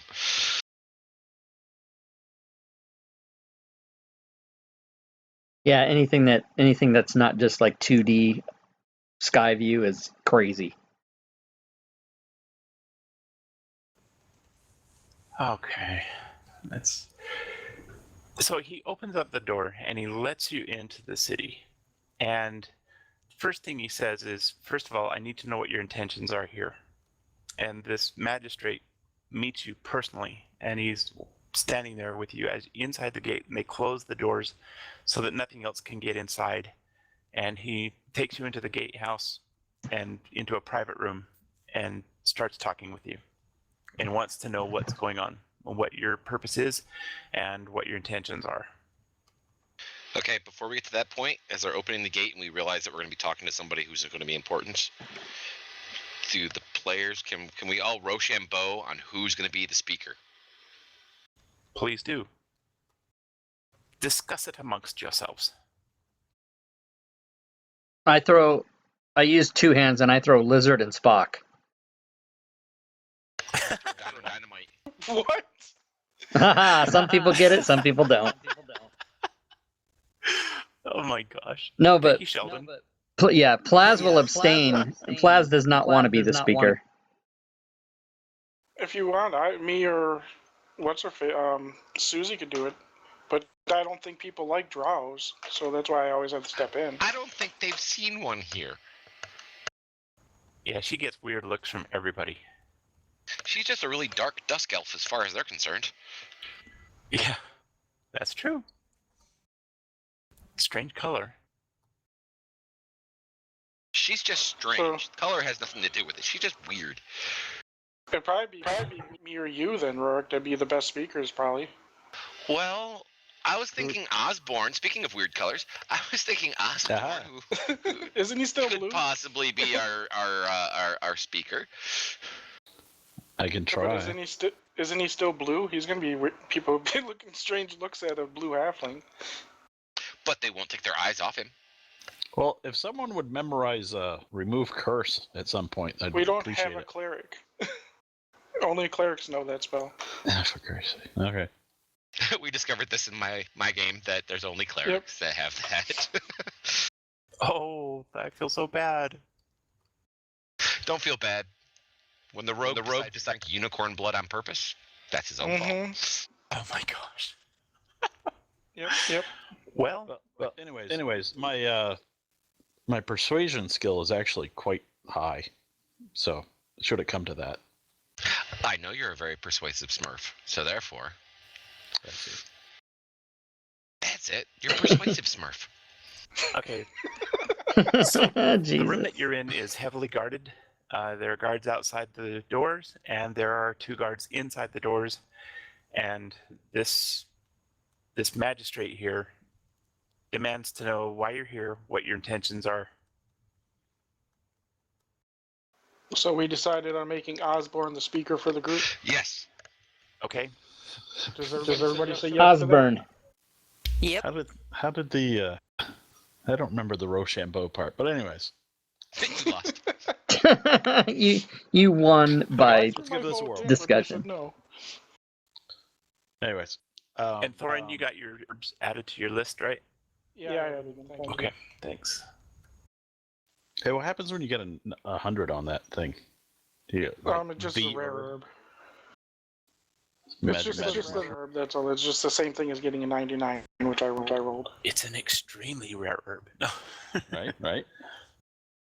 I get Okay. the herb. First, I introduce it. I was born, and actually, what your name, sir? And he tells you that his name is Dmitri. Oh my god, he's a Russian mobster. Hello, Dmitri. First of all, we've rescued these 2 children that were My apparently name going to be Dmitri. high. And we were hoping Please you to might drink have some someplace vodka. some orphanage or something that they could go to. He immediately stands up and talks to one of the guards, whispers in his ear, and the guard opens his eyes wide, runs out the door, closes it behind him, and then another guard steps in through the door again, opens the door, comes back in, and closes the door to take his place. The first guard has run out. Would you give me an insight check, please? Can I give him assistance on that? You don't need to. You can tell that Dmitri is trying to hide something, and the thing that he's trying to hide is actually that he is quite distraught. He's facing some problems, and he's very distraught. And your story has obviously touched him in a serious way. So that's the insight that you get. Go from there. Sir, could we help in some way? You seem distressed about something. And he lets out a big sigh. But then his resolve comes back into his eyes, and he says, no. He says, you are not welcome here. Nobody is welcome here. He says, however, I have called for my wife, and we will help with these children. Okay, thank you very much. We there's no reason for you to trust us, but I can tell you we're here to help however we can. And to be honest, we don't actually know how we got here.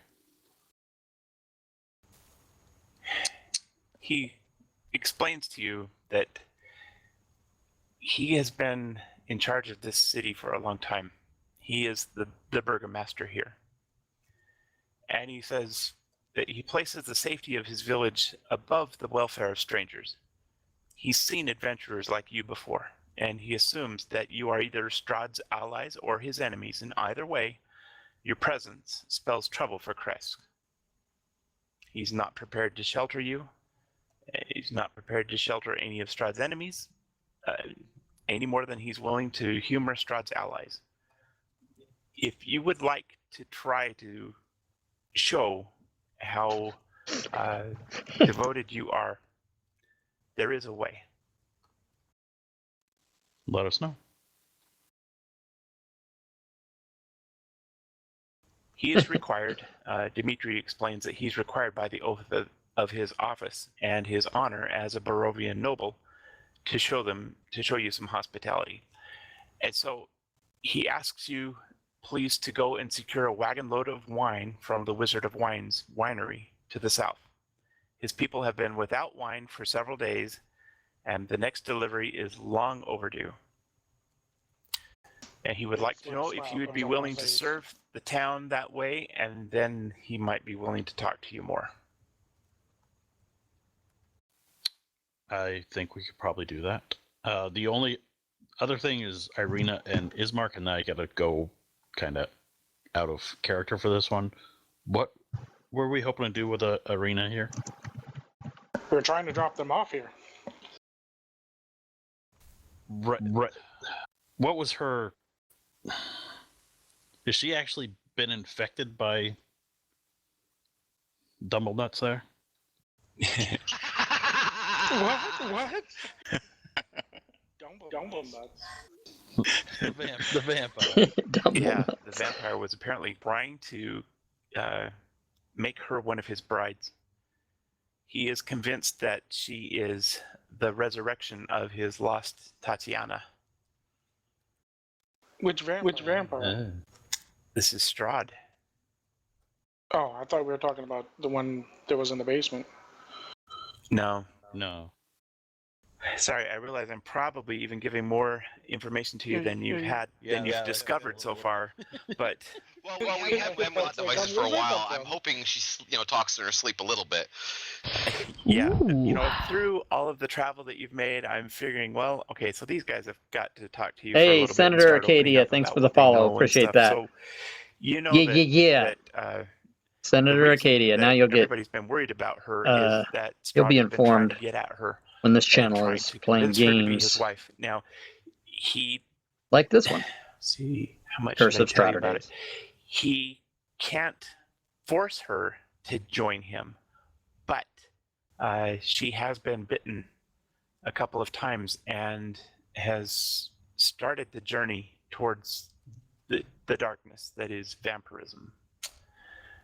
And Ismark has been extremely worried about her because she's been attacked a couple of times and she's been mesmerized by this vampire, and they thought that the only way to take care of her would be to get her out of the town. And then her father died and you took care of that whole thing, and then you found out from the priest Donovich that she actually was an orphan. She, not necessarily an orphan, but she came out of the woods from nowhere.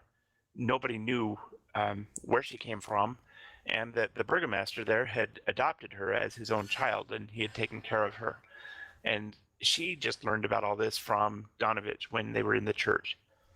So all of this is stuff that took place kind of while you were doing all these adventures here. And for us, it's like 6 weeks ago, 2 months ago. Yeah, right. Forever. So I have no problem refreshing everybody's memory on this and giving you a little bit more information. There's one more thing that you need to know, and actually I just need to whisper this to one member of the party, so just a moment. Please talk amongst yourselves.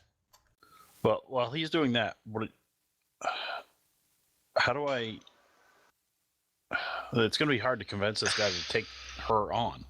Yeah. So Basically, we're stuck cock with blocking this Strahd. Yeah. Yes.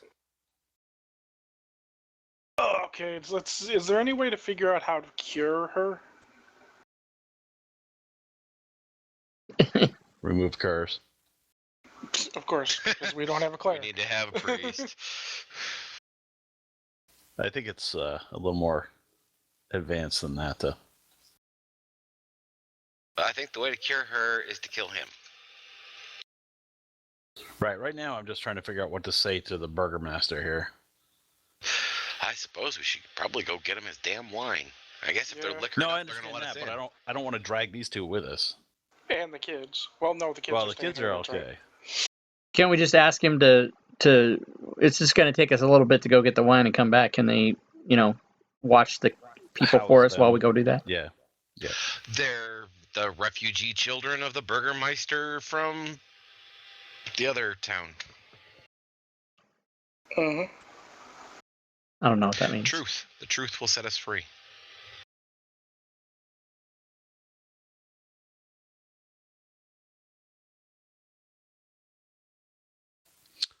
If all else fails, I'll just fireball the whole place.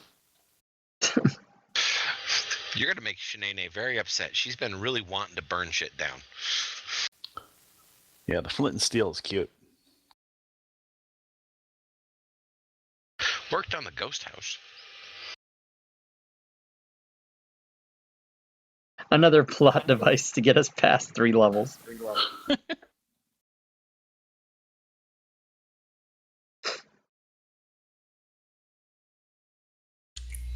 Can I go all Trogdar on this jet? No. Okay, I'm back. Thank you. Okay, so Dimitri's wife shows up. And she sees the children, and she just has this huge swelling of emotion that comes bubbling up from who knows where inside of her, and just begins bustling and brimming with tears and goes to the children and asks them if they're safe and if they're okay and if they need food and if they're all right, and on and on and on and on. And she's just bubbling all over the place with kindness and almost what would seem to be love for these kids. And she pulls them into her and hugs them as she's down on her knees, and she's just pulling all these kids into her. And I don't And know then- if I want to leave the kids here now. She's kind of freaking me out. and then she breaks down into sobs on their shoulders, and she's just crying. And as you look, Dimitri's eyes fill with tears. I Do catch you Freak's eye know- for a second, and I kind of give him a wink and a fist up, like, yeah, go for it. I look over my shoulder as the rest of the group and kind of look out of my mouth. Nut job. I think they lost their children. That's why they're freaking out. I know.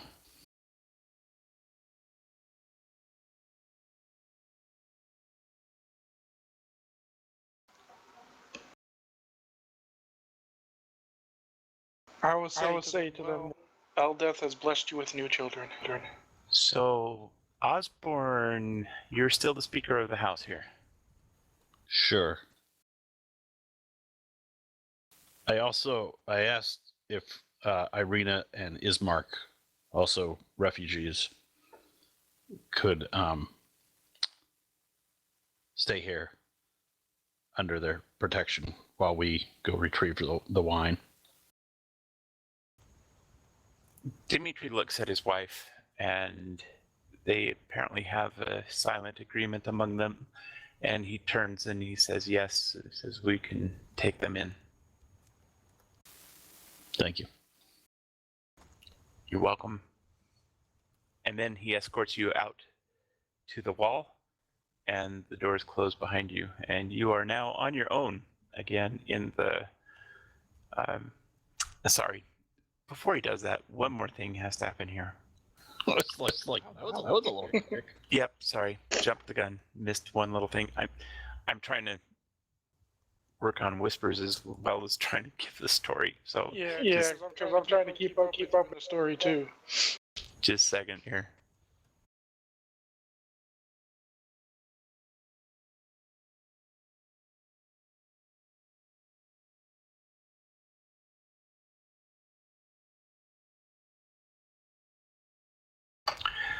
Okay, so let me get back to the story here. So I was at the point where the Okay. wife was sobbing over the children, and Dimitri's eyes were filling with tears. And he turns to you and he says, please excuse us. He says, we just lost our youngest daughter. And with that, he asks if you would please leave now. My condolences on your loss, but Eldeth has blessed you with new children. We were actually told to escort these two fine folk here. He nods and he says that they can stay here until you return. Thank you. Well, after knowing all this stuff through whispers, I begrudgingly don't want to leave them here, so I will leave them here, but you guys know that just know that I appear like I don't want to really leave them here. Dimitri assures you that they will be safe. Alright, so you need some wine. How much do you need? And he tells you he needs a wagon load, which is at least Do you- 6 barrels. Do you have a wagon for us, or will they give us a wagon at the Wizard's Winery? He agrees to give you a wagon, and he calls to one of his guards, and the guard leaves to prepare a wagon for you. And he said that they're normally they get the wine on a regular schedule, Yes, but it's been overdue. right. It's several days overdue. So we've been reduced to the let it go on the beer run. Yeah. Yep. Yeah, basically.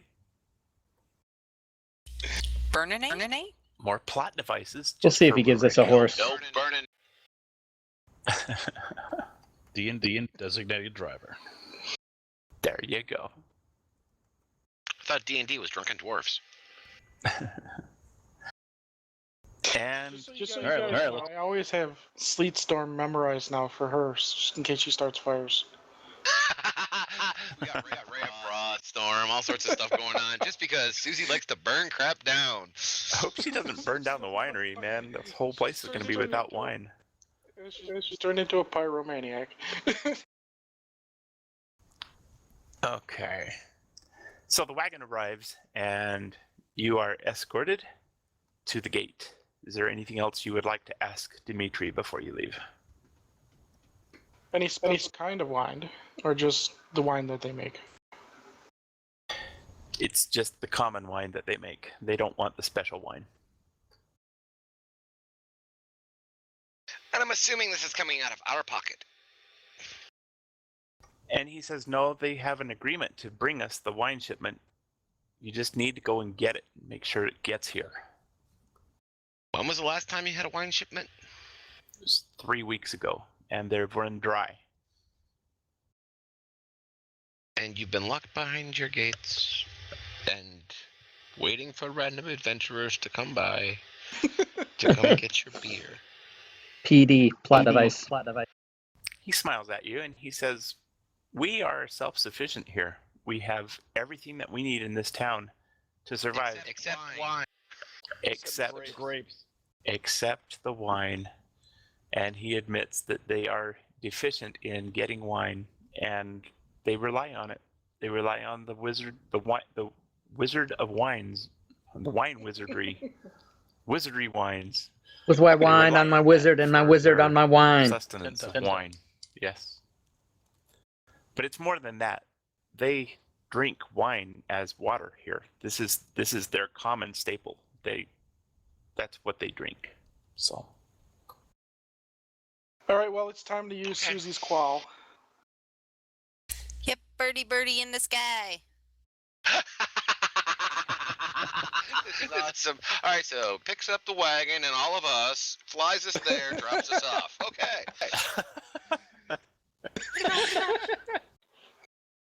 That's an interesting thought. Can it actually do that? I gotta look into that. I've got to find her bird a minute and see what that says about it. If it can't do that, I can summon two giant eagles to carry the wagon. We could probably do a combination of it between the bird and the two giant eagles. That works. Between the bird and the two giant eagles, we avoid all wandering encounters. That's very true. I provide the soundtrack as we travel. My wine on my wizard and my wizard on my wine. I just keep repeating that over and over.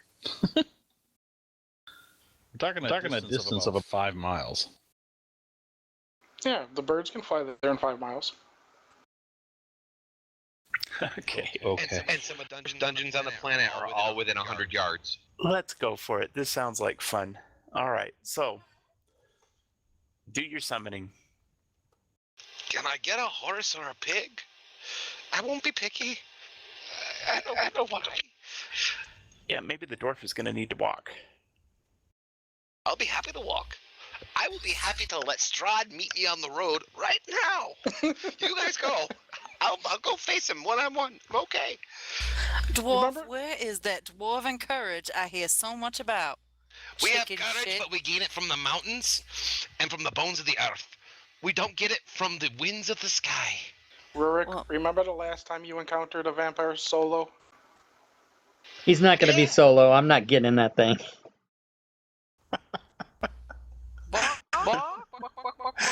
Oh my gosh. See, that's the only thing birds are good for, is eating. Because chicken is delicious. They're not made to fly. See, look at delicious things. They stay on the ground. They don't go up in the sky. So does that mean you are a delicious thing? Don't you know it, be? for me, it's kind of gamey. And the birds that I summon are real birds. They're actually celestial beings, so you can't kill them and cook them. Okay, why don't you describe what you're doing here? Well, we're arguing with them to see if we can get them to fly if they don't want to. So what's the I think consensus? that's an amazing idea, and like avoid everything. As the character, oh hells no. That's true. So Hi, Jumper 111. Rick Thanks for said the that he's follow. willing to walk. Does anybody want to walk with him? or Glad you just let dropped Rick into go the stream. What, didn't Plaz say he's not going? Yeah, Plaz is I don't- going with Rurik. I don't want to fly. Plaz and Rick are going to go together. Okay. That's fine. Just means I I get the just wanna battle fly. glory, not you, dwarf. Shanae, I'm looking at your bird to see what its capabilities are. Just a minute. Because I want to do this delivery as quick as possible. Yeah. Then leave the dwarf and the dragon here, and we'll take care of it ourselves. Well, we're not allowed to stay here. That's the whole point. So we're gonna have to walk down the hill anyway. Okay, you can use the action. Why don't you guys drive the wagon and we'll be your air support. It's an I'm idea. down for that. That's actually kind of cool. I'm cool with that. Well, then I don't have to summon my eagles. Fly, fly! So the bird can carry up to 500 pounds while flying at its maximum speed, 16 miles an hour for a maximum of 144 miles per day, which would totally cover anywhere you wanted to go in Barovia, with 1 hour rest for every 3 hours of flying, or 1,000 pounds at half that speed, and the bird disappears after flying its maximum distance for a day, or it drops to 0 hit points. Nice. Is this a single thing? No. This is that trinket we found, that wondrous item.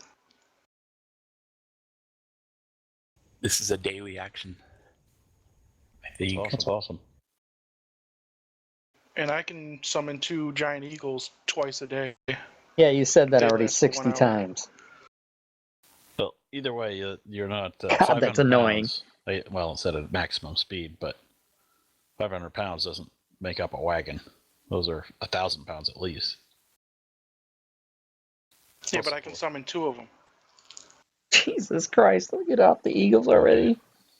So between the eagles and the bird here, looks like you can do whatever you want. Mm-hmm. But getting a dwarf to fly, that's another question. You have Yep. an easier time of trying to pull a mountain out by its roots. And a dragonborn on top of that too. He doesn't want to fly either, so. Okay, so we're going to put the 2 of you in a wagon, and what are the rest of you doing? The rest of us are going in this bird. Are we just doing bird? No, we're going to do Shanae's bird thing. I'm not summoning my birds. So it can carry Right, up to so 500 pounds. How much do y'all weigh together? What I weigh right now? Yeah, just out of the heck of it. I'm 112. Plus all your equipment. Yeah, that's 112. 150. You are like a leaf on the breeze. And your body weighs how much? Oh, my weight is 187, sorry. So 187 plus 112, there's 300. Mm-hmm. The bird can carry 5. Well, I guess it can carry 1,000 if it goes slowly. So yeah, you should be able to carry all of you. Yeah, because I got 175-ish with all my stuff. And You Rurik just have and to see how Plaz big a rock approach is, the so you can all winery climb as on the everybody back. else is figuring out the weight for the The birds. picture Oh, a of the rock? rock, Yeah. it was, well, back in the day, was it carrying an elephant. Yeah, rocks are huge. They're Okay. They're enormous creatures. Good enough. Okay, so Shanae, summon your bird. Oh, poof. Nice job. And this huge bird appears and lands, and you're all able to jump on. And Plaz and Rurik are on the road with their wagon. I wish I could transform into a rock, but it's a monstrosity. Hashtag no. They're monstrous. Okay, well, because you're up in the air, I may as well open up a bunch of this map to you.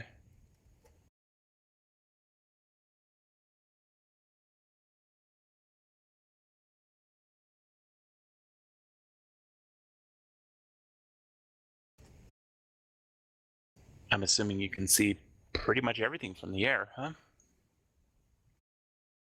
At least for a pretty good radius. Yeah.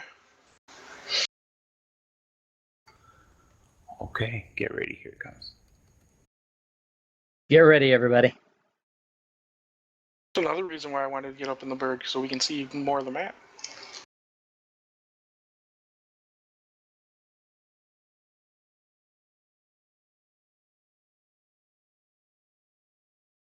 There you go.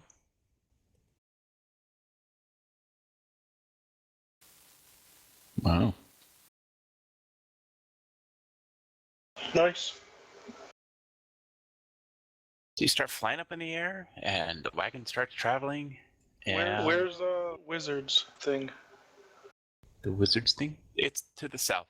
He said it was to the south of Krezk. I'm assuming it's where all that the hill right there? where Cross all the bridge and hang it right. grapevine-looking things are. Right. So as you start traveling, you're fairly quick. Probably only need to see if there's one random encounter, so this should be fun. Plaz? Maybe we ain't another rock. And you get no encounter along the way, so you end up coming down to the Wizard of Wines, and it is just a second.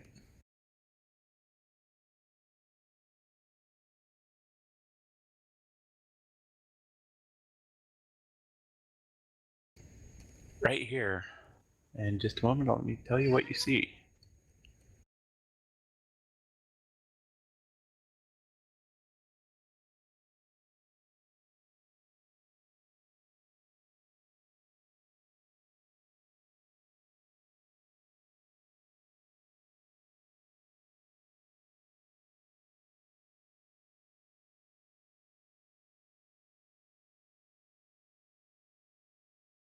What do we see? What do we see?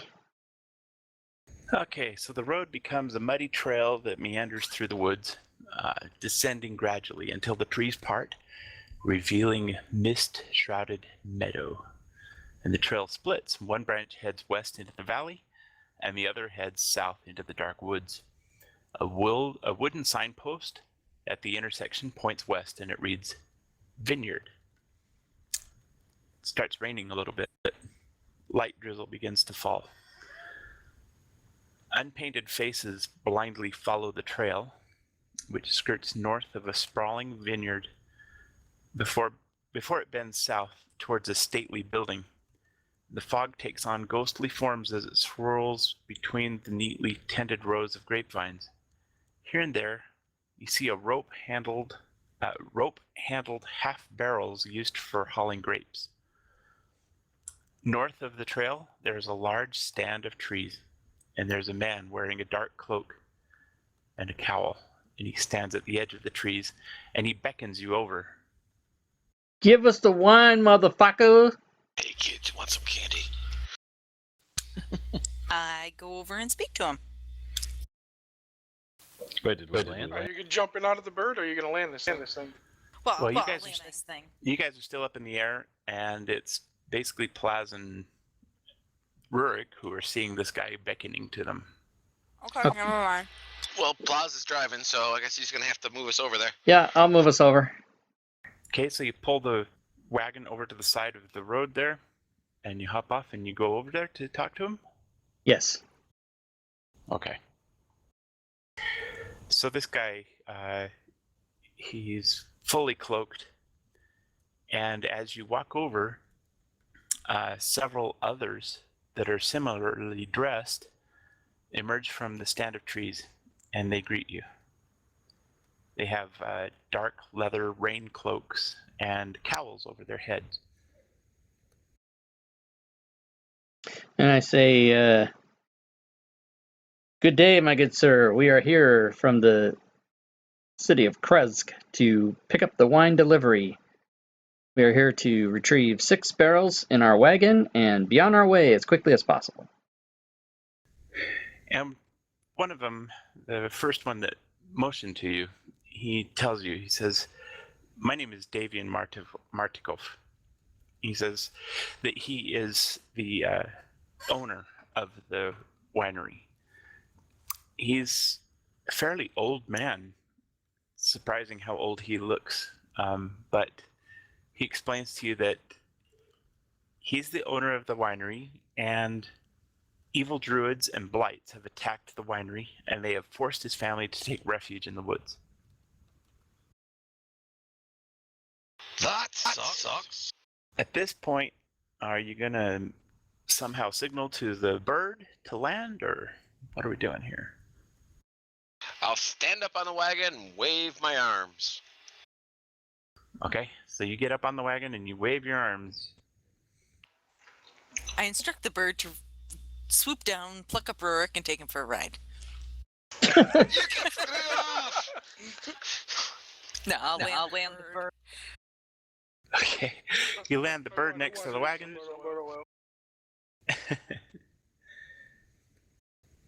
You land the bird next to the wagon, and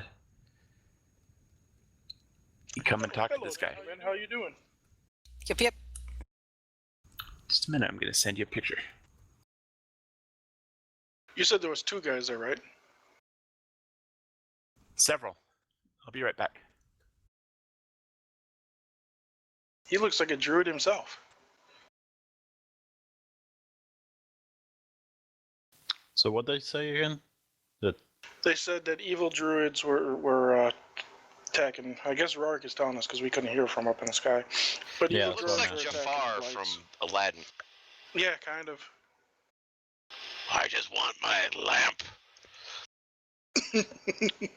Go into the Cave of Wonders, boy. I need somebody with a strong pair of legs and back to go down inside and get it.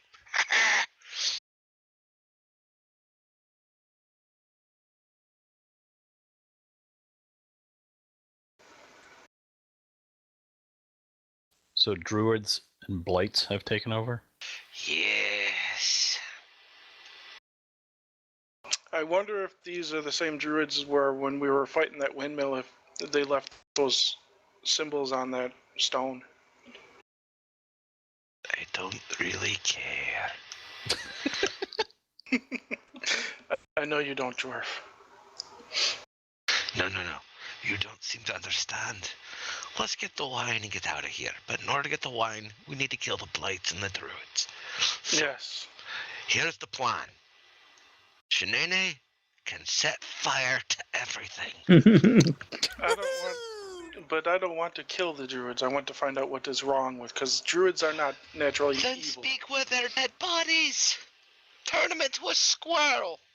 Do anything you want to after they're gone. I want to figure out what is bothering them. What's bothering them? I'll tell you what's The fact bothering that they them. live in a You can land come over that's there and being run tell you by a what's bothering them. flippin' vampire. Okay, Davian. Davian introduces you to his people. He has Adrian, his eldest son, there. He has Elver, his youngest son. Stefania, his adult daughter. Stefania. And this is Dag Torniscu. This is Stefania's husband. Oh, But Husband. Sir Rick, you Crap. you can get better with honey than you can with vinegar. I'm not eating them. I just want the damned wine. Adrian confirms to you that there are 3 barrels of wine in the loading dock. If you continue up the road, you'll come to the winery, and the loading dock, there are 3 barrels of wine there. There are another 3 barrels of wine and several wine bottles, but they're in the cellar. And there is still more wine that's fermenting, and it's getting ready to be shipped, but their family has been pushed out. And they want you to see if you clear the, save them from these oppressors that are attacking them, and see if they can get back into their winery so that they can continue shipping wine to the rest of Barovia. yes. Why did Good the sir, why are druids attacking you? Druids are not naturally evil. What have you done? And he shrugs. Shut. Coming from the druid, it would be something like that. What has he done? Maybe they're just having a bad day. Maybe they have a thorn stuck up their pooper. Who knows? Somehow they've done something to nature, and that's what's upset the druids, and we need to find out why. Screw this. Boys, you take care of getting the wine. I got everything else. No worries. All right. Oh God, that just scares me more. Every time I have to go into a building, I really want her to go first, just because I don't want to be inside it as it's burning down around me again. I want to go back up board and make it my own A10 Warthog.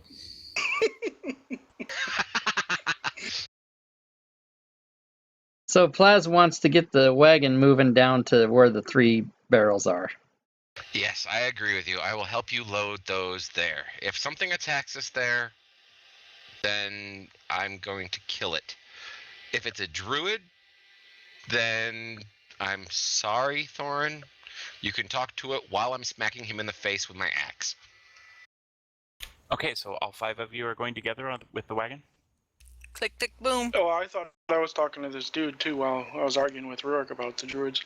What did he say when I asked him about that? I'm sorry, maybe I wasn't here to hear it. I had to leave real quick. Sorry. I asked him what his problem was with the druids. Why? Because druids are not naturally evil, and what's going on? Yes, his response was a shrug.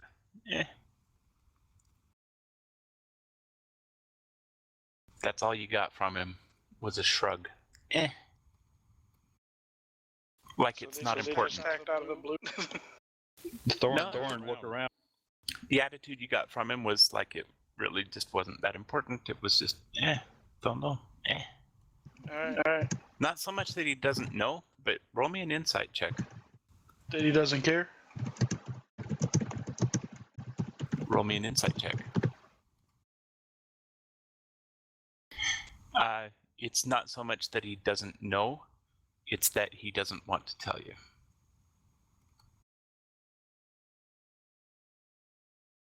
Because I press him more. like most people in Barovia, he doesn't trust you. Well, sir, I'm a druid and I'm not attacking you. I'm just trying to look for information. He nods knowingly. And you can tell by the way he nods at you that he completely understands what you're saying. But there's more to the mystery, and you'll have to prove yourself to him in order to learn more.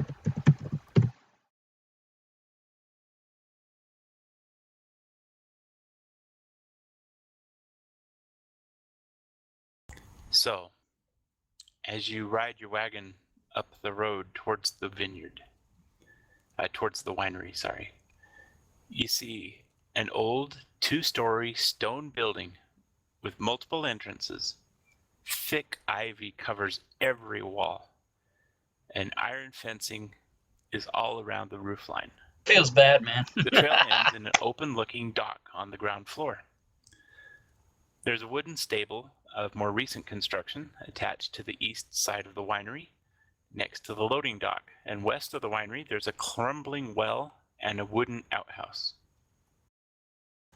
In just a moment, I'll try to find a map. I'm sure there's one somewhere.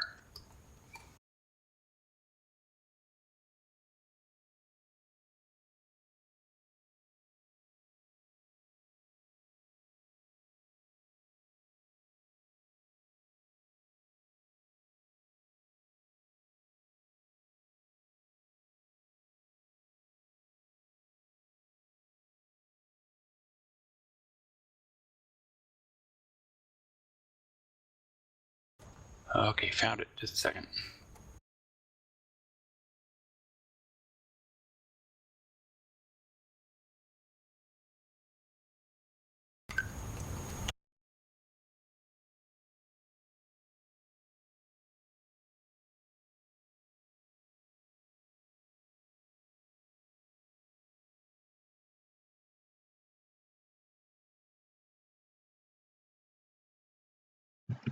Okay, just a moment. I'm sending you the map. I'm just opening up parts that you see before I send it.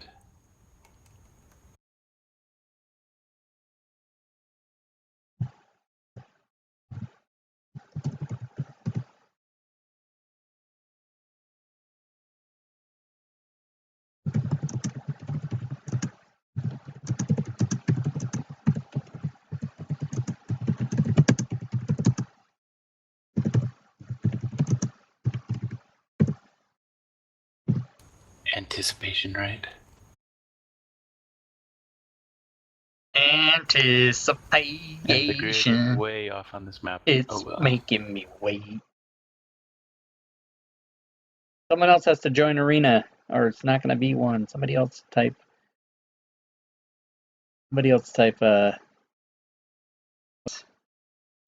While they're doing that, I'm setting the fields on fire to draw the bad guys away from the winery and away from them so they can get this shit done. So you're setting the winery. Seriously? Should be coming through now.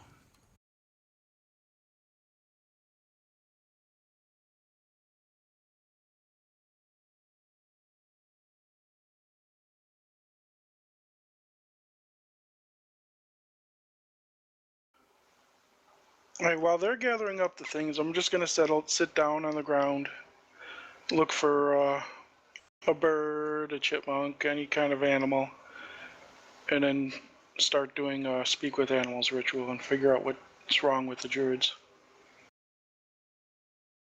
All right, we'll load up those 3 crates. While they're doing that, I'm setting the fields on fire to draw the bad guys away from the winery and away from them so they can get this shit done. So you're setting the winery, Seriously? the wine fields on fire? Yeah, to draw the bad guys out. So you're going to ruin the winery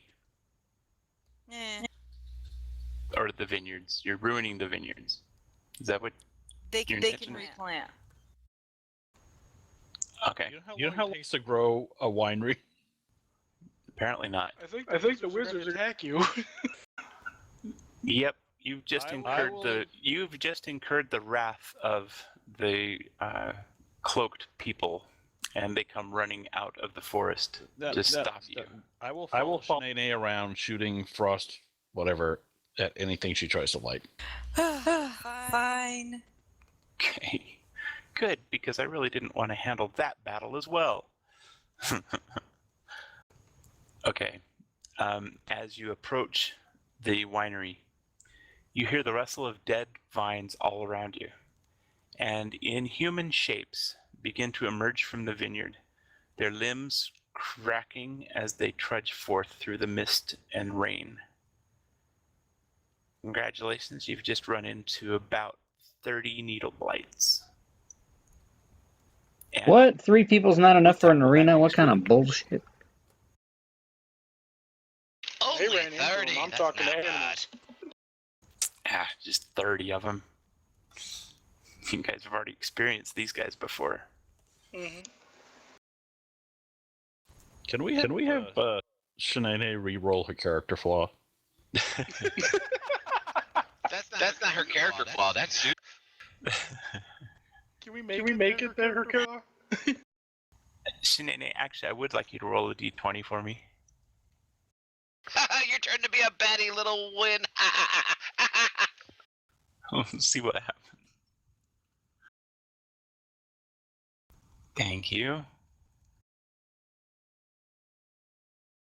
I will send you instructions before next game. Okay. All right. Thanks, you guys. It's been a great pleasure to be with you and to have this kind of fun. I really enjoyed it. Thank you. Thank you, Melvin. Thank see you. if we can see if we can get Charles back next week. So we are going to go at 30 of these things when we start next time. At least those are the ones that you see. Awesome.